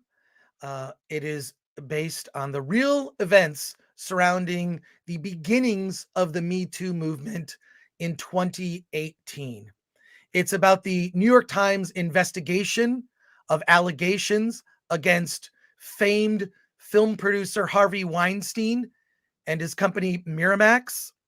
It follows Jodie Cantor and Megan Twohey, played by Zoe Kazan and Carey Mulligan, two intrepid New York Times reporters who are supported by her editors. One of the editors played by Andre Brower, Dean Beckett, and everyone at the New York Times is supporting them in their work in this investigation, which not only led them to talk to women who had whispered about being raped by Harvey Weinstein, who had said things. Ashley Judd actually plays herself in the movie. And it shows them going through this investigation that led them to travel all over the world to track down the women in person to get them to speak on the record about allegations about Harvey Weinstein, women being paid off to keep silent, women who worked for Harvey Weinstein and witnessed these things. And this is a very good movie in the vein of All the President's Men and the film Spotlight. It makes heroes of the journalists. It makes heroes of the New York Times. We'll get into that later. What I did like about the film quite a bit is I like these kinds of films. It plays out like a thriller. It takes the subject matter very seriously. It also is not a cartoony version of the events. There's an actor, Mike Houston, who actually plays Harvey Weinstein. They don't actually ever show his face, but body-wise, and the voice actor they got to play him sounds like dead on like Harvey Weinstein. So Harvey Weinstein's in the movie, but you don't really see his face. He's a presence throughout the film. But what I did like about the film is this is not an all men are bad movie, right? What the movie takes the time to do, which is really important, this film takes the time to show the home lives of both of the female journalists, Jody and Megan, played by, again, Zoe Kazan and Carey Mulligan. They show their home lives. They're not only both in healthy marriages with supportive husbands who are good men. These are good men. They help with the household. You know, I don't know. Are there any households that are a so-called old school traditional where men do certain things and women do certain things? I think it's a little bit more, a little bit more mixed in terms of responsibilities. I think still men kill all the spiders in households. I think that is just something that's never going to go away. But they show that their home lives. And so you get behind these women who are, going above and beyond their 9-to-5 job to track down this story. You also see that both of them are mothers. Carey Mulligan's character, Megan Twohey, is a new mother, giving birth. She has a new baby and whatnot. Jody Cantor, she has a young daughter, and you see through their home lives. This is very important. They spend a lot of times with the home lives of the journalists. And I think it's really important that they do, because it shows the motivation for why they're so relentless about going after Harvey Weinstein. Okay. Because they see their daughters and they see the women and how traumatized they are. One woman was very promising writer, at the beginning of her career. She had written a screenplay and Harvey wanted to talk to her about the screenplay. And then she was never creative again. She gave up her entire career. She was so traumatized by her experience at Miramax and with Harvey Weinstein. And so by showing the home lives of these characters and their relationships with their husbands, their relationships with their children and their daughters, you see, there's a reason they're going after it. It's not just a job. It's something needs to change. Something needs to change in this industry so that this doesn't happen. So, and also what I did like about the film, there's only one bad man in the whole movie. It's Harvey Weinstein. And I'm really glad that the film went out of its way to the film is surrounded by good men in the work lives of the journalists and in the home lives. All of that is really well laid out. And you see that becomes the motivation to see this not happen again. Now, the movie is excellent. It is really, I really enjoyed it. I would rate it somewhere between a 7 and an 8. And if you like movies like Spotlight or All the President's Men, you're going to love this film. Reality check. This movie is going to tank.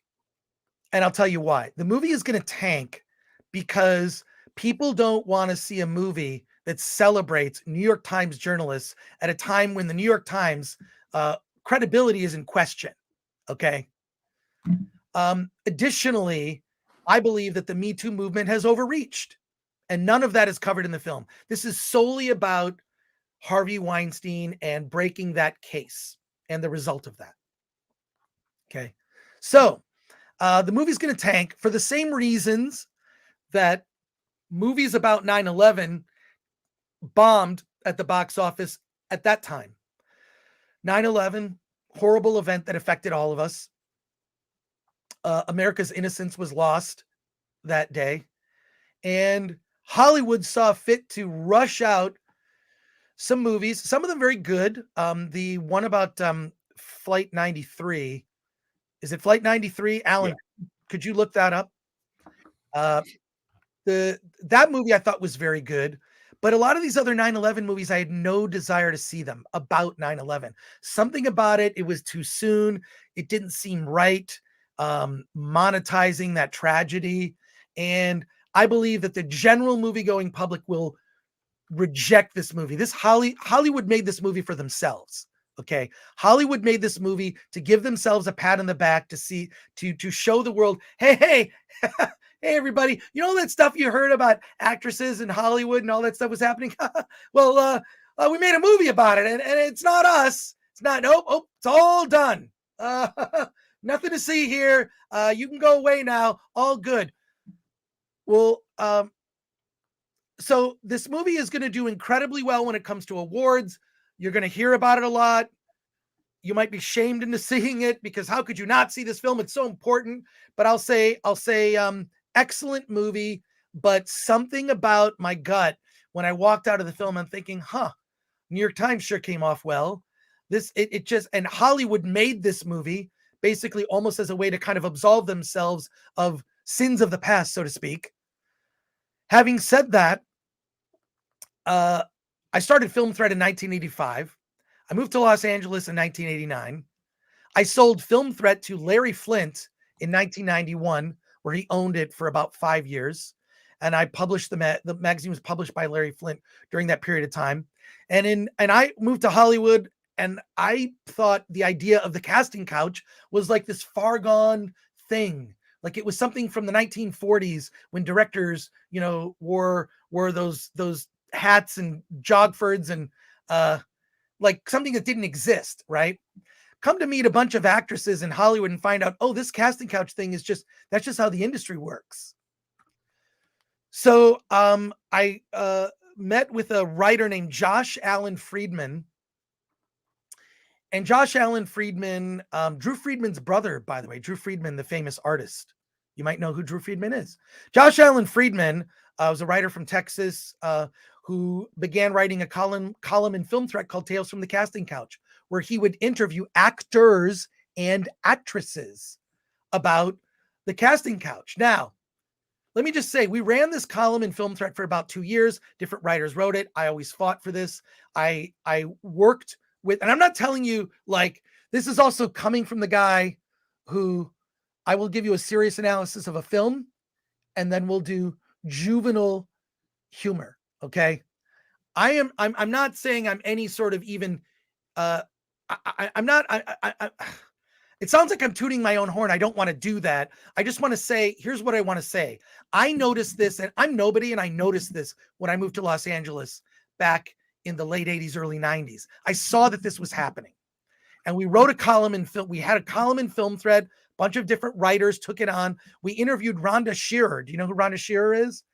She had a show on USA called Up All Night. And she admitted to being raped in our column. Now, the worst thing was I was working with Alan Isaacman, who was the lawyer at LFP at the time when Larry Flint was publishing the magazine.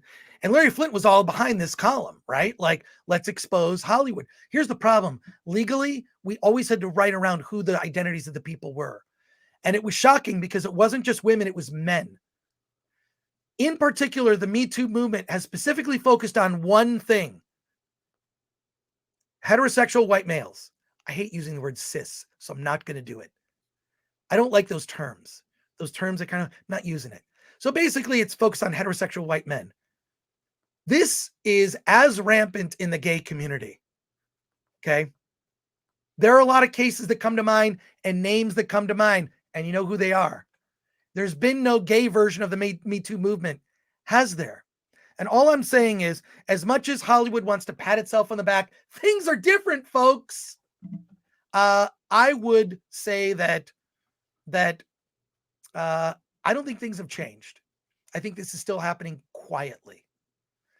And it's been happening since I moved here and noticed it and wrote this column. Now, that led to, and I had to find the video, Geraldo Rivera actually did an episode of his television show where he interviewed the writer from Film Threat, Josh Allen Friedman, had him on the show, and he talked about it. I'll just show you a quick clip. Torrance Hales from the casting couch. Thank you. Josh, you're on. I don't think people sleep to get into off-Broadway shows or off-Broadway shows. And Broadway is a little too serious, but a lot of it goes on from the people I interview. A lot of it goes on in California. Most of your complaints come from? L.A. The most sharks are in L.A. One of my recent columns involves a woman who had to go into therapy after her 12 weeks on a movie, and it was a medium-budget karate film in which the leading man for 12 weeks was hitting on her night and day and driving her crazy, and she was afraid to leave because it was her first movie.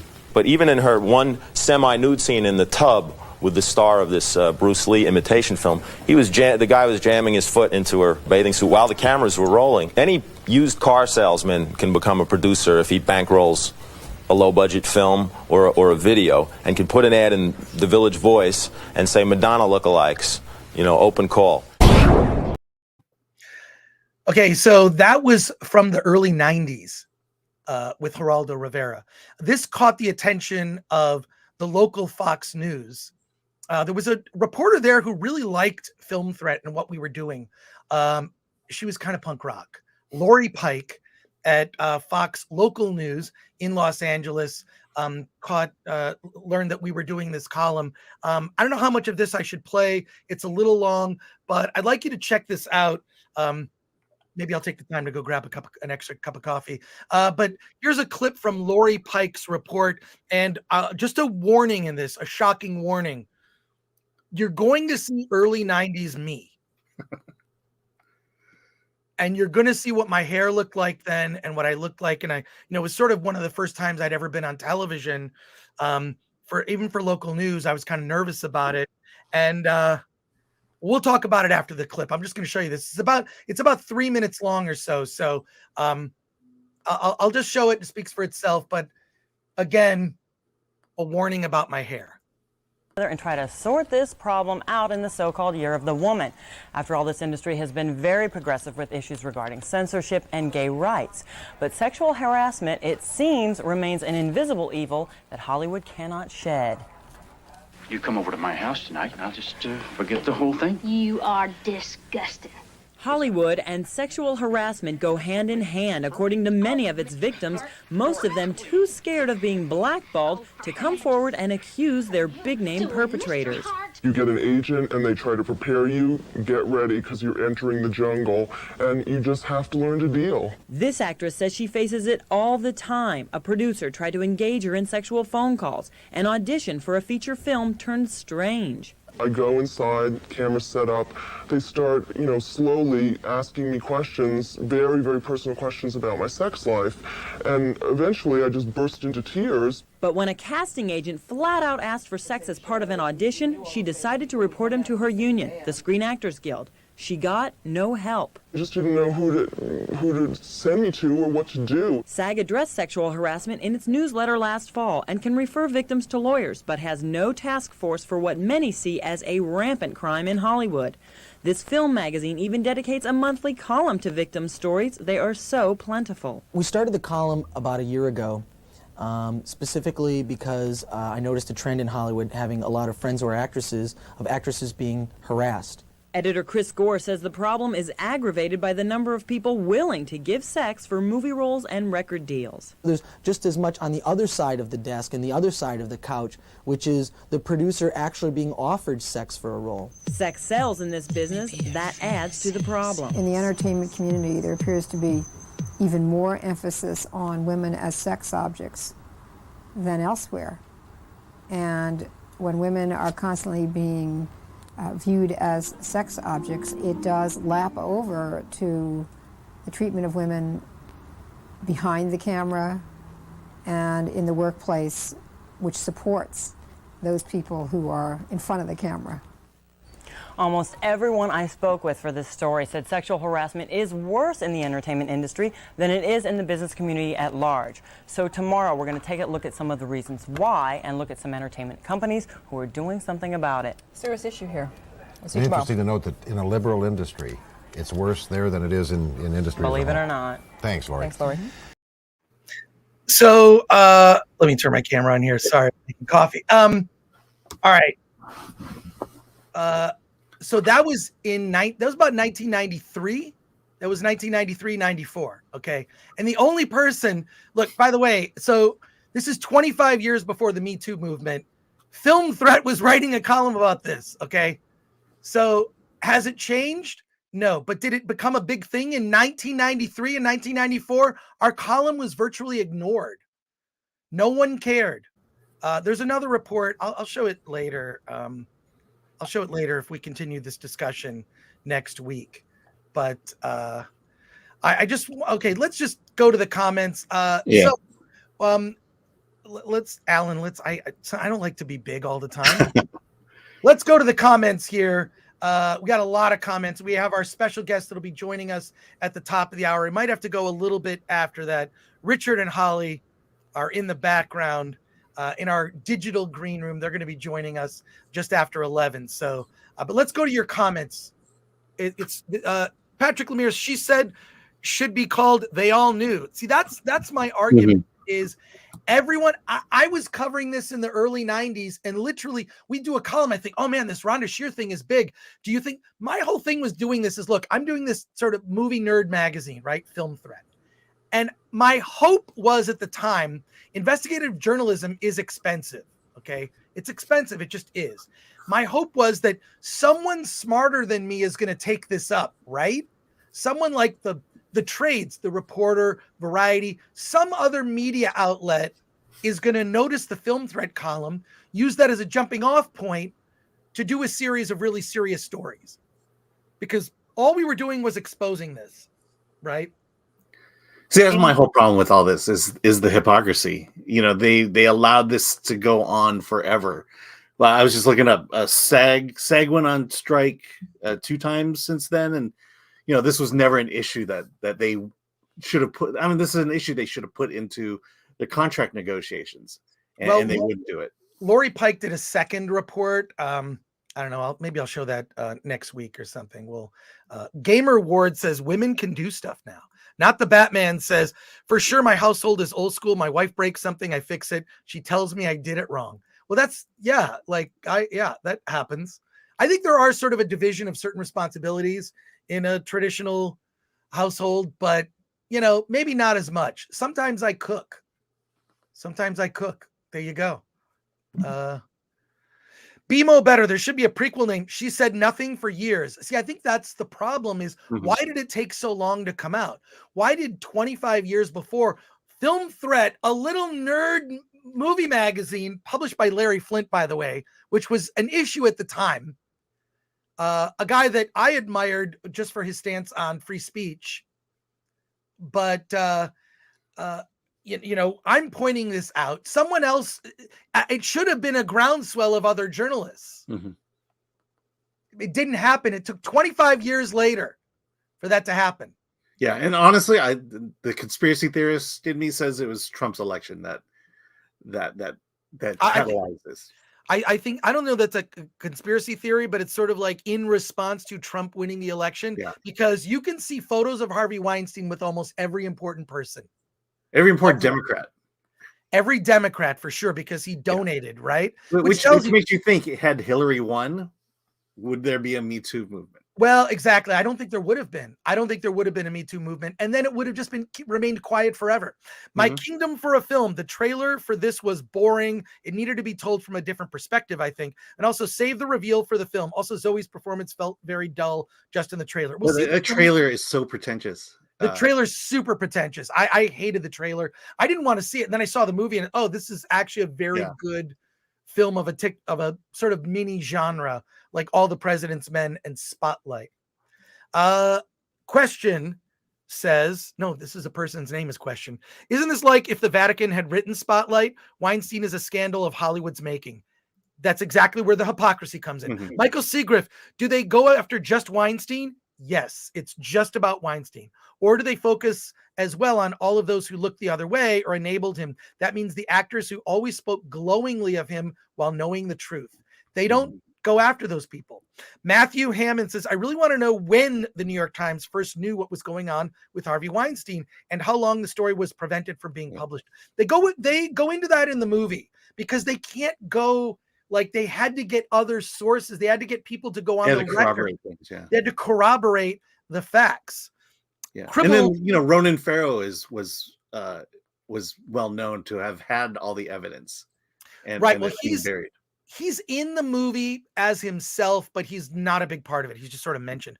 Crippled Squatch says this movie will tank because who wants to see the media patting itself on the back when they let it happen for all those years? Bingo. That is the comment of the day. Yeah, exactly. Solomon Thornton for 5 says, love political thrillers. My favorites are 3 Days of the Condor, Marathon Man, and Black Widow. Last one is a joke. Well, Solomon, you will like this movie. I'm telling you, it's a very good movie, but I think that at the box office, it's going to tank. It just is going to tank. Chris, do we have to worry about any misinformation in the film because New York Times wants to project a certain image? Well, the movie is fiction. Let's just say that. Patrick Lemire, it's an interesting conundrum for the Oscars. Seems like a prime Oscar contender, but brings up a lot of old pictures of Hollywood elites. Everyone knew Brad Pitt threatened to kill Harvey. Yep. Patrick Lemire goes on to say, would it be legally possible to repost those casting couch columns? I don't know. Yeah, I think there's an appropriateness that we have to Yeah, consider. it's also, this is more than 25 years old now. It's 25 years in. We started the column in 1993. But, I think the conversation has to be, we're gonna get clicks. Is this how we want to get clicks? Me Too was a takeover in disguise. J.J. Abrams made out like a bandit, says the hidden hand. Patrick Lemire goes on to say Epstein Island guest logs still unpublished. Yeah, that's can't believe that. Meanwhile, Harvey Weinstein's assistant works at Disney. That's a fact. Doesn't she have like a deal at Disney Plus? I think she's an executive. Pitball on Pinball and Arcades for 2. As a former pro bodybuilder, man, that happens there. Yeah. And don't doubt that. Okay, Max One Up says, "Damn, Chris, looks like he's trying to file my taxes this year." I knew you would make fun of how I looked, and I know. Young Chris combed his hair. I don't know what's wrong with current Chris. Solomon Thornton says Chris Gore looks like he'd be cast in Revenge of the Nerds sequel. This is sad how they thought they were revolutionary in 2019 with Me Too, says Adam Iglesias. That's what I thought. I'm thinking like we've been talking about this in Film Threat for years. Not one media outlet outside of Film Threat talked about this. In 1993 and 1994, the column was around for 2 years. No one said a word. No, because our whole thing was, we'll break the news. Someone smarter than us will run it. But we were in such legal jeopardy because of the things we were exposing that, it like Alan Isaacman was the lawyer that I worked with at Larry Flint Publications, who was played by Edward Norton in The People versus Larry Flint. So it's like so funny. The People versus Larry Flint is happening. I'm dealing with the actual lawyer who who went up against the Supreme Court for free speech. He, look, I did the best I could. With that, I fought for it, but like, I should not be the face of anything related to this issue. I think I'm a terrible ambassador. I just brought it to light at a time when no one was talking about it. So it's like, oh, Hollywood finally fucking caught up. It's irritating. Yeah. Well, and that's what I'm saying, because when it first came out, when hashtag Me Too was first uttered, it felt political to me. Yeah, it didn't feel like it was going to bat for a real cause, but it felt more like propping up politicians and tearing down the current president. Danger UXO says, Chris, any chance of getting the Fox reporter on the show to discuss? We are friends on Facebook, Lori Pike. She's no longer in the industry. Maybe. I don't know. Maybe. Should I ask her? I don't know. I don't know where I actually just looked, because part of the reason I have that footage is because there has been a Film Threat documentary about Film Threat's kind of rise and fall in the 90s. That has been in the works for over a decade. It's gone through a couple different directing teams. It's fine. Okay. CD Stein 69 says Chris looks like he could have played Teen Ralphie in a Christmas Story early sequel. The Chicago Box, you should post the old videos on the channel. I don't know how I feel about that. I don't know how I feel. We don't necessarily know, right? We're obviously going to post the separate review of She Said, and those videos will be in there. I have a couple other videos related to this, but maybe. Yeah, and Sifax, who's a member, and thank you for being a member. Thank you so much. There are over 500 people watching us live. If you're new to the channel, please subscribe to Film Threat. Support our work by becoming a member. You get member exclusives. I have giveaways next week. We're giving away 5 Blu-rays. We're giving away digital codes for movies. We post videos of Alan and I when we go to like movies that have Q&As and whatnot. So please subscribe to the channel. If you're not subscribed, we really appreciate it. And slap that like button. Oh, wow. And as much as like Alan and I, we kind of make fun of each other, there's just a lot of love there. My adversaries crumble when we rumble. It's a catastrophe on anybody who tryna hate, come and blast at me. I've been in this for a minute. See how I graduated from rookie to beginner, but now I'm winning on the road. Backing up and selling our shows, but let's rewind the tape a bit and let them all know. All right. We're gonna a few more comments here. That I didn't. Oh, this one I didn't get to read it. Sifak says Chris had the Office Space haircut in the 90s. And then JTP RX says, at least you tried, Chris. Strong work. I tried, but I'm like, I realize like I have a bizarre sense of humor. This is the thing that always gets me. I can tell you with 100% certainty that I have said things and I have told jokes in the past that will get me canceled when the Film Threat documentary comes out. With 100% certainty. I've said some crazy things on a podcast, on a video interview, at a convention. I don't give a fuck. And I'm not apologizing for jokes. I'm sorry you don't get them. Sorry. I'll say this. If the Film Threat documentary hits a certain level of success, then those stories will come out. 100%. People are going to say he was mean to me. And I'll say, Alan, when was I ever mean to you? Oh, yeah. You were never mean to me. Blink twice, Alan. Paul Colton says, your review shifted, she said, from no into maybe territory. Yeah. I mean, this is a movie my wife has specifically asked me to take her to see. So, it's a good movie. Actually, Alan, you're going to enjoy it. It's not a date movie. It's not a date movie. I'll just say that. You want a good date movie? See The Menu. Actually, I think The Menu's excellent. Paul Colton. Yeah. Okay, we did that one. Self-reassuring title for $4.99. Actress Dasha Nekrasova has a podcast called Red Scare, and she said that Weinstein was hung out to dry after one of his movies flopped. That's probably true. Because I don't know, he's had many movies flop. No. What I mean is, okay, by everything that happened with Harvey Weinstein, it basically absolved, because didn't Disney buy Miramax, right? No, they severed ties with them years ago, and it was bought by a production company. And it's still a Miramax movie just came out recently. I can't remember the title. Yeah. And oh my God, this is great. JTP RX is a member, says Film Threat shirt. Chris Gore says, I don't give an F. Well, that's true. And then Womp Biscuits, just a few more comments. We have our special guests waiting in the wings. They've been very patient. Thank you, Richard and Holly. We appreciate it. Womp Biscuit says, Me Too started off several years ago in good faith.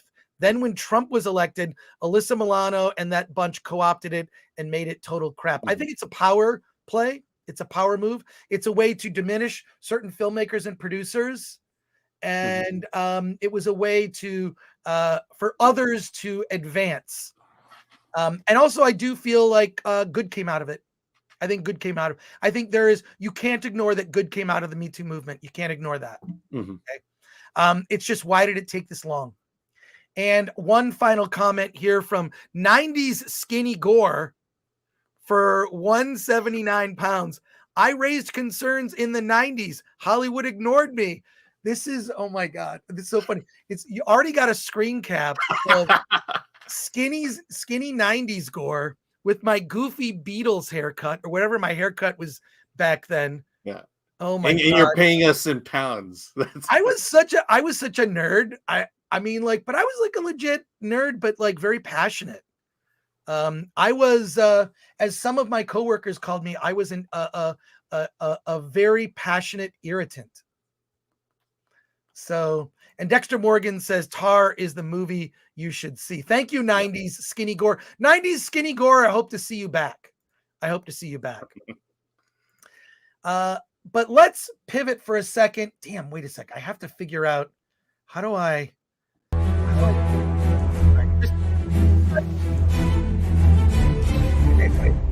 can find it. A minute.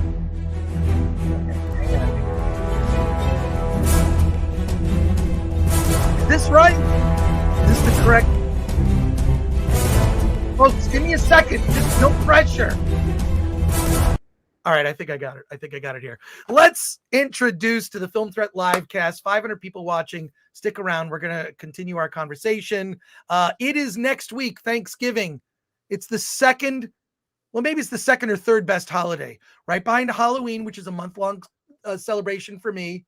Thanksgiving's only downside is sometimes you have to, there's some relatives you have to talk to that you don't always talk to. Is that a downside of Thanksgiving? But this film, My Apocalyptic Thanksgiving, has been in the works for years. It is now seeing release. It is an indie film with a cause behind it. And Richard and Holly Soriano are joining us here live on the Film Threat Livecast. Let's put you front and center, Richard and Holly. And great to see you on the show. So happy that you made it here. Well, thank you. Thank you. Yeah, we're big fans of the Film Threat, and we do have a funny story about Batman, but we can get that, to it later. And yeah, we're just big fans, and thank you for having us on. Yeah. And we've met. Wait a sec, haven't we met? We met at a was it a Comic-Con or something like years ago? I want to say like we met.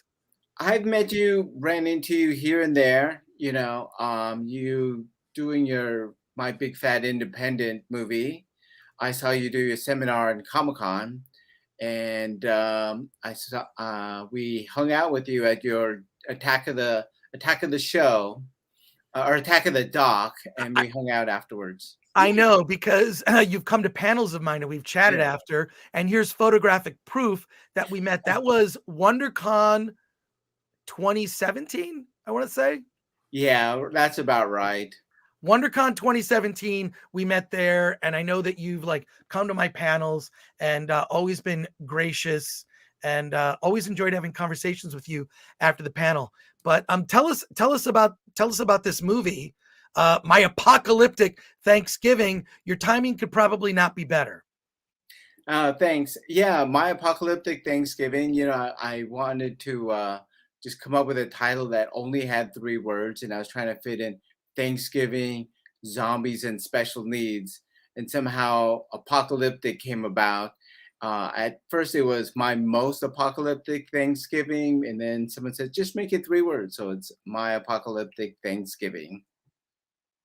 And tell us, what is the story of this film? And it's just to be clear, because I know everybody's going to ask it in the chat, and we'll go to our chat questions. It's out now on VOD, on video on demand.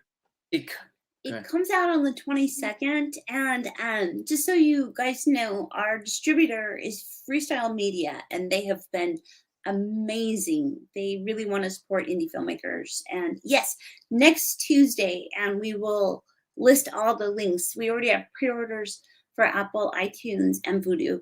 But YouTube movies, the whole spiel, like 11 platforms, Vudu. So yeah, wherever you can get it, please support us. And they're even going to have DVDs at Walmart.com and BarnesandNoble.com next month or so. Tell us what the story of the film is.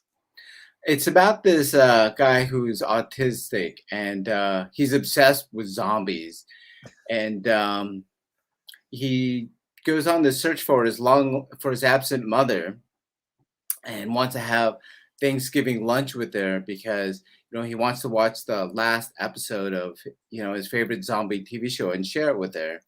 Apocalyptic zombies.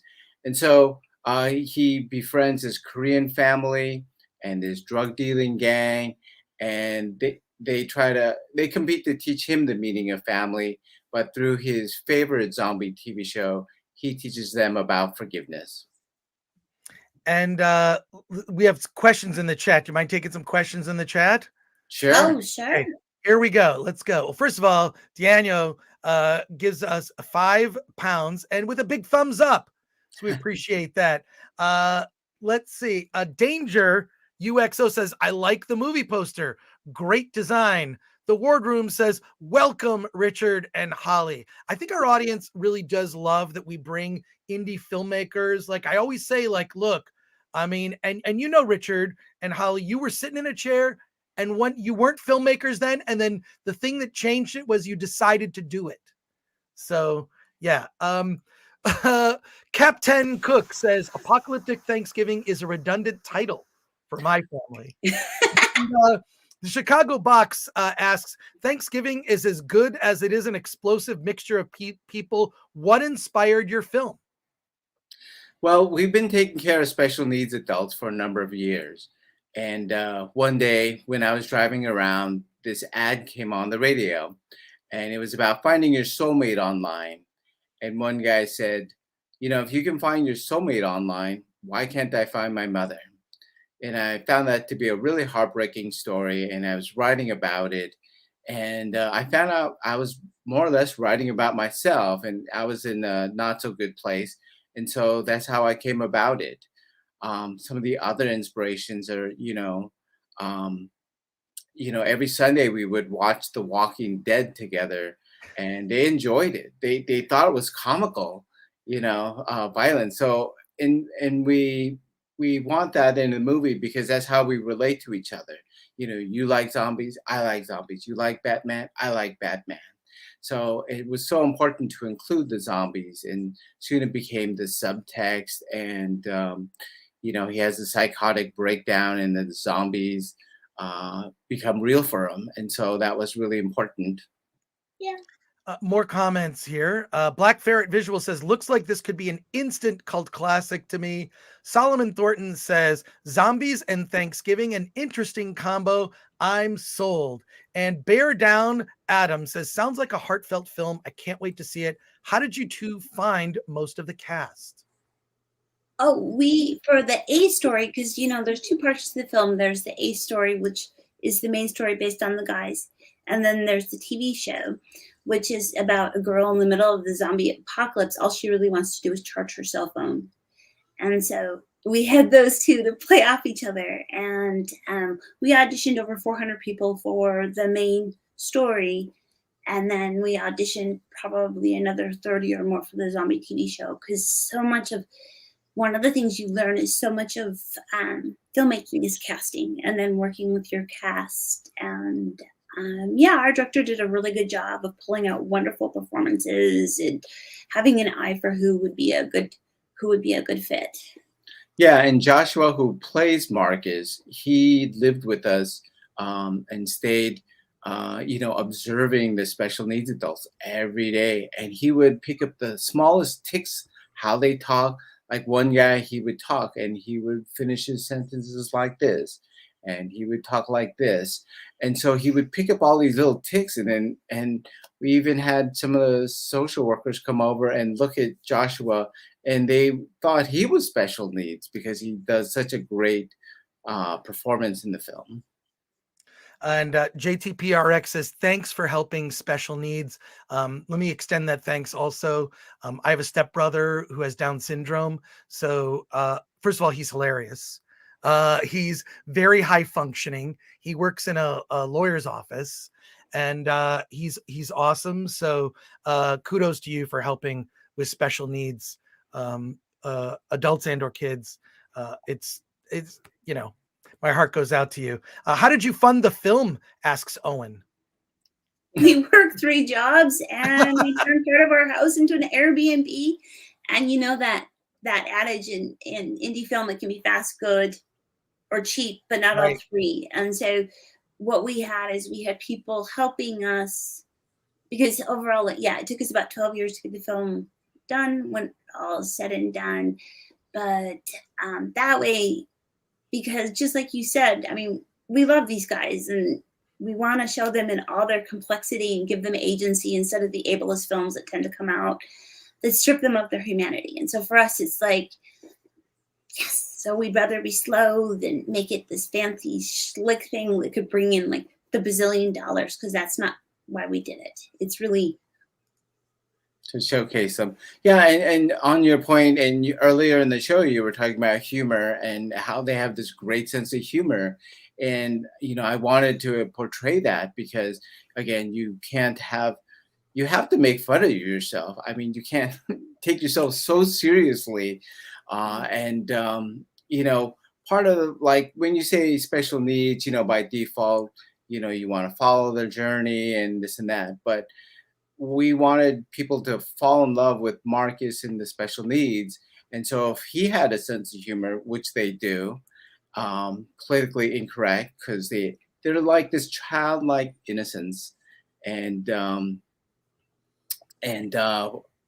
they don't have a filter, and that's what makes them hilarious. Some of them you can't even tell they're special needs, and they say very politically incorrect things, which I include in the film.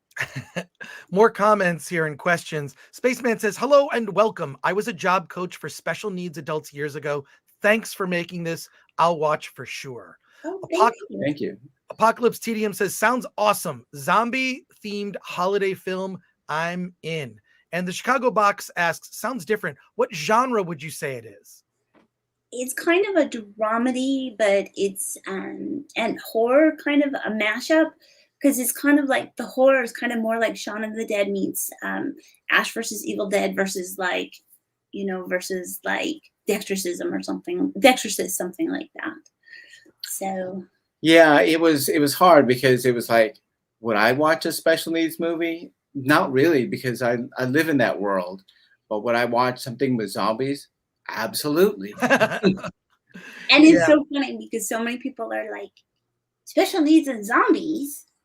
Well, if you know the guys, you'd know that's a perfect fit. Well, it sounds like there's a documentary called Sam and Max Make a Zombie Movie. I don't know if you're familiar with it. They won an award at our Award This event, and it was 2 friends who they're Down syndrome, but they're like, again, really high functioning, and they make a movie. And so they made a documentary of them making a zombie movie. You should look it up. Sam and Maddie Make a Zombie Movie. And I met them at our awards event. They were such great dudes. It was really fun hanging out. But also like I've had a friend for years when I first moved to Los Angeles in the 90s, Jenny Gold, who's a film director. She's paralyzed from the neck down, but she directs movies.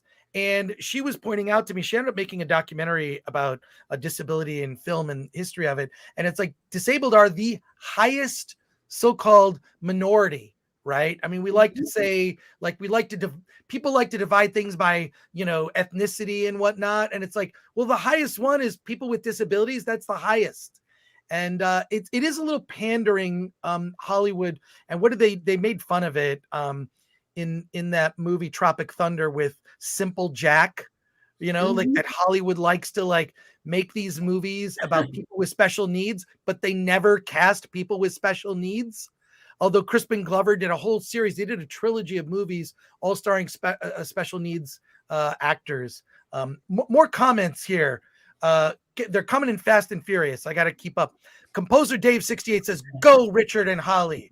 Retro Dave is nerd. our composer. Oh, that's great. Oh, okay, great. Retro Nerd Girl says, "I have to say that the premise for this movie sounds like so much fun." And thank you, Retro Nerd Girl. And Fear the Turtle 21 says, "Anything with Shaun of the Dead and Ash versus Evil Dead vibes has to be great. I'm sold." And the Wardroom has a question. Who is the inspiration for the autistic character? Well, he was kind of a mashup of different characters. And again, some of them, like, they're smart enough. Like, when we talk about special needs or autistic, mentally retarded, cerebral palsy, Down syndrome, so it encompasses all of them. And so one of and mental illness. And so half of them know that around the holidays that they don't have families. They're abandoned basically to the system, and we essentially they are our family and vice versa. And so they start to kind of, get upset that everyone else is having a holiday, and some people's families visit them because they're all in a boarding care. And, we take care of 6 of them, and half the family would visit or drop off some gifts, say hi, shake hands for 5 minutes, and then leave, and then, leave them at home. And some of them, their families would say, "We're going to be there," and then call and then never show up. And it breaks their heart. So that was also part of the inspiration of the story. It's kind of like Oprah when she meets her long lost sister for Thanksgiving. We were watching that at Thanksgiving, and man, that really got to some of the guys. And a boarding care is like a group home for people not familiar with the term. Solomon Thornton says, "Hollywood makes movies about diversity and special to pat themselves on the back. You guys made this film out of your passion. I salute you." Thank you for that, Solomon. And Brock Samsonite has a question. So this is in the genre of grindhouse Thanksgiving movies? That's a genre, right? I never thought of it that way, because we talked to a lot of marketing people like right beforehand when we were making it. Is it special needs? Is it a holiday film? Is it a horror film? Well, what is it? And when people watched it, we screened it for a number of families, and man, it really hit home for them.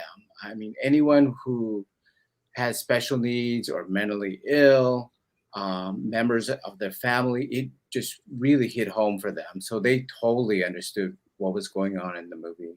Cool.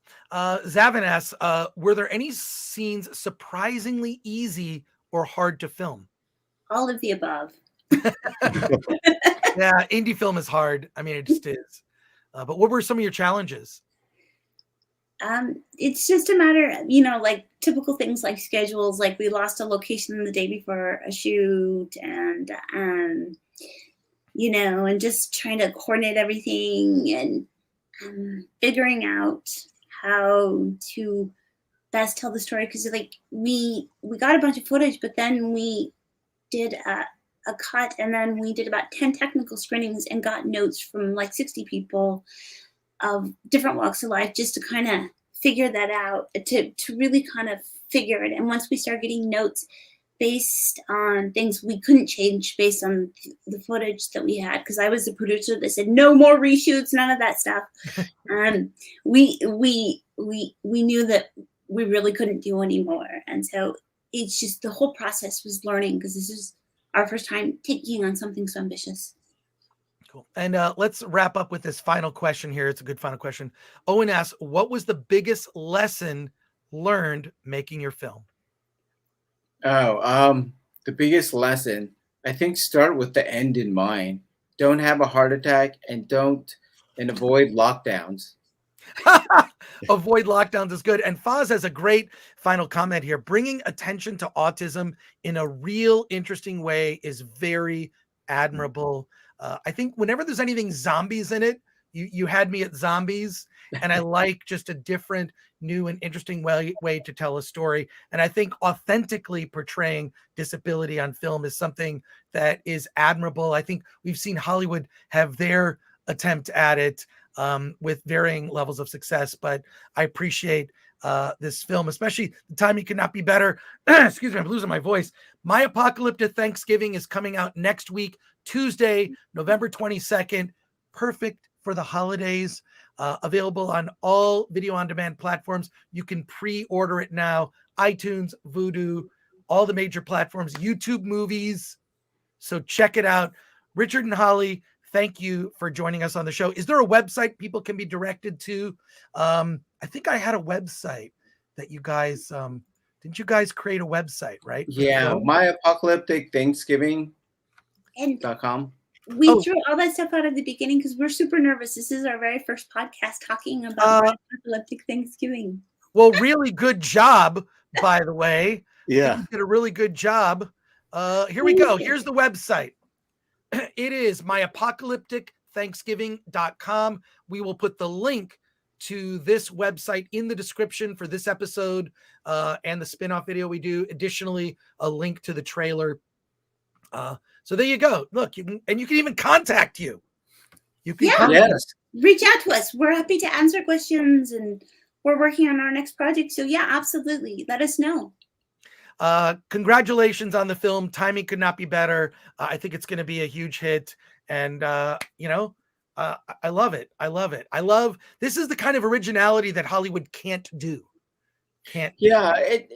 Touching back on, how autistic people are portrayed, I think they're either saints or they're sinners. And then we wanted Marcus to sort of fall off the path and become a sinner, and has to come back, and be like, the son that comes back and asks for forgiveness, because I think, that's why we love them and we hate them not hate them, but there's sort of this love-hate relationship with them, because some people think of it like a curse, and some people truly forget how special these people really are. And they're not so different from us, and that's why we did this. Well, congratulations again, Richard and Holly. First of all, have a great Thanksgiving. Happy Thanksgiving, everybody. All right, we'll talk to you soon. Take care. Thank you. Bye. Bye. Yeah, I got to watch it last night. It's a very sweet film. Are you you're gonna do the review in time for Thanksgiving? Yeah, we are working on it as we speak. Yeah. It will most likely come out on Monday. I have it posted for Monday. So. Okay, Monday. Okay, Foz says, I'm buying the DVD. These people are great. See, here's why I love having indie filmmakers on the show. It shows that you can do it. You know what I mean? Anyone sitting in the chat right now watching this, you can make a movie. In fact, why don't you? When it comes to Hollywood, it's who you know and who you... Alan? What? I said it's who you know and who you 69. I was gonna who you do, but I guess that one's better. But with indie film, the only barrier to entry is your fear. Your fear is the only thing stopping you. And what I hope, if anything, that Film Threat has done over the years, or that the YouTube channel is doing, is it inspires you to go make your own film. Solomon Thornton says, thanks, Chris and Alan. You interview directors that are passionate about their films and enjoy doing what they do. Thank you, Solomon Thornton. And thank you everyone for all your support today. I'm losing my voice. When I get very passionate, I talk a lot. Yeah. Oddly. I love it. 90s Skinny Gore is still active in the chat. Please never get rid of that username. That's awesome. But we are going to wrap it up today. Alan, what are some final thoughts? Yeah. We talked about a lot. Today. We did. Reviewed like 4 movies, interviewed directors. Yeah. I mean, I think now with December coming around, we're starting to see a little bit of the cream rise to the top. She said, I never would have thought I would want to see She Said, but now you have me intrigued. Okay.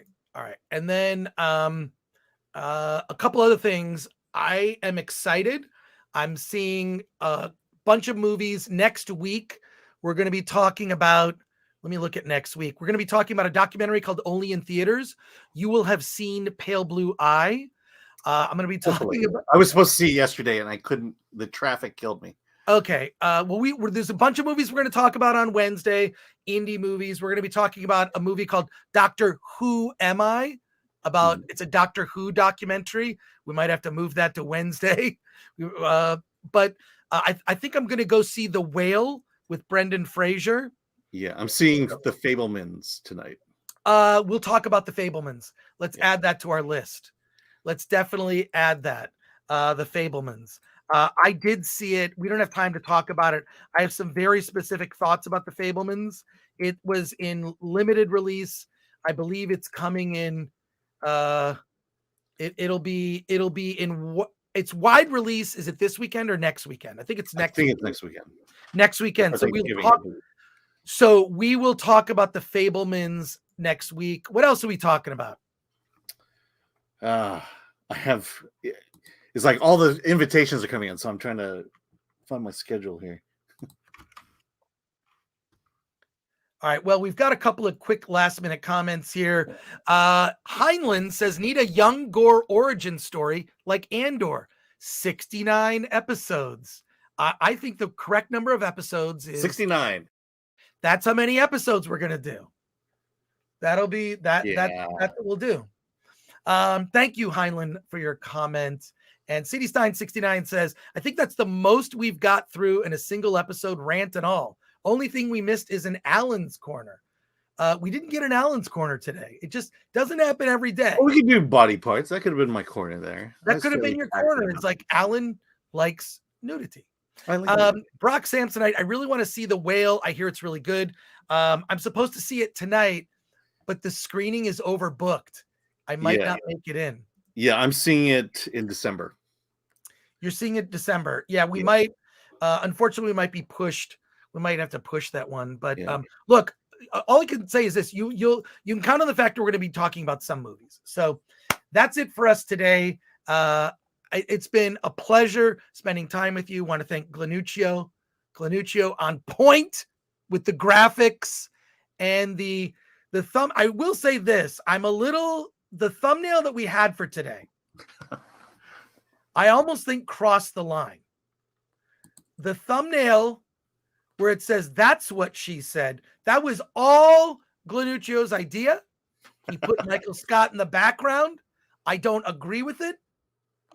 I probably should fire Glanuccio, but if I did, I would just rehire him like that. I would just rehire him like a Twitter employee, just a revolving door. So I can't do that. Look, I'll say this. I know for a fact that in Film Threat and on this YouTube channel, there are graphics and things that have been incendiary to get your attention because I think there are issues that we want to talk about it. And if it takes a that's what she said joke by Michael Scott to get you to watch this show, well, damn it, watch this show.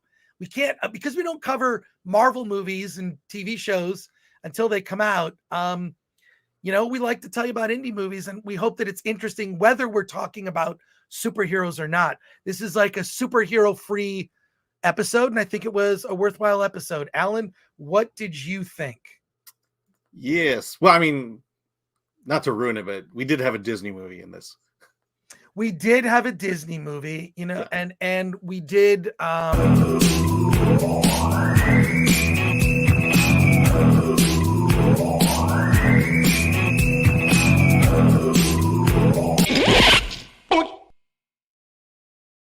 But we do have to wrap it up.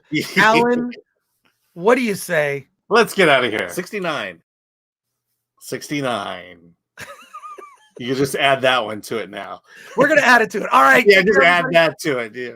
Have a great weekend. We're live next week, regular time, Wednesday and Friday. So look for us. Talk to you on Discord for our members. Have a great weekend.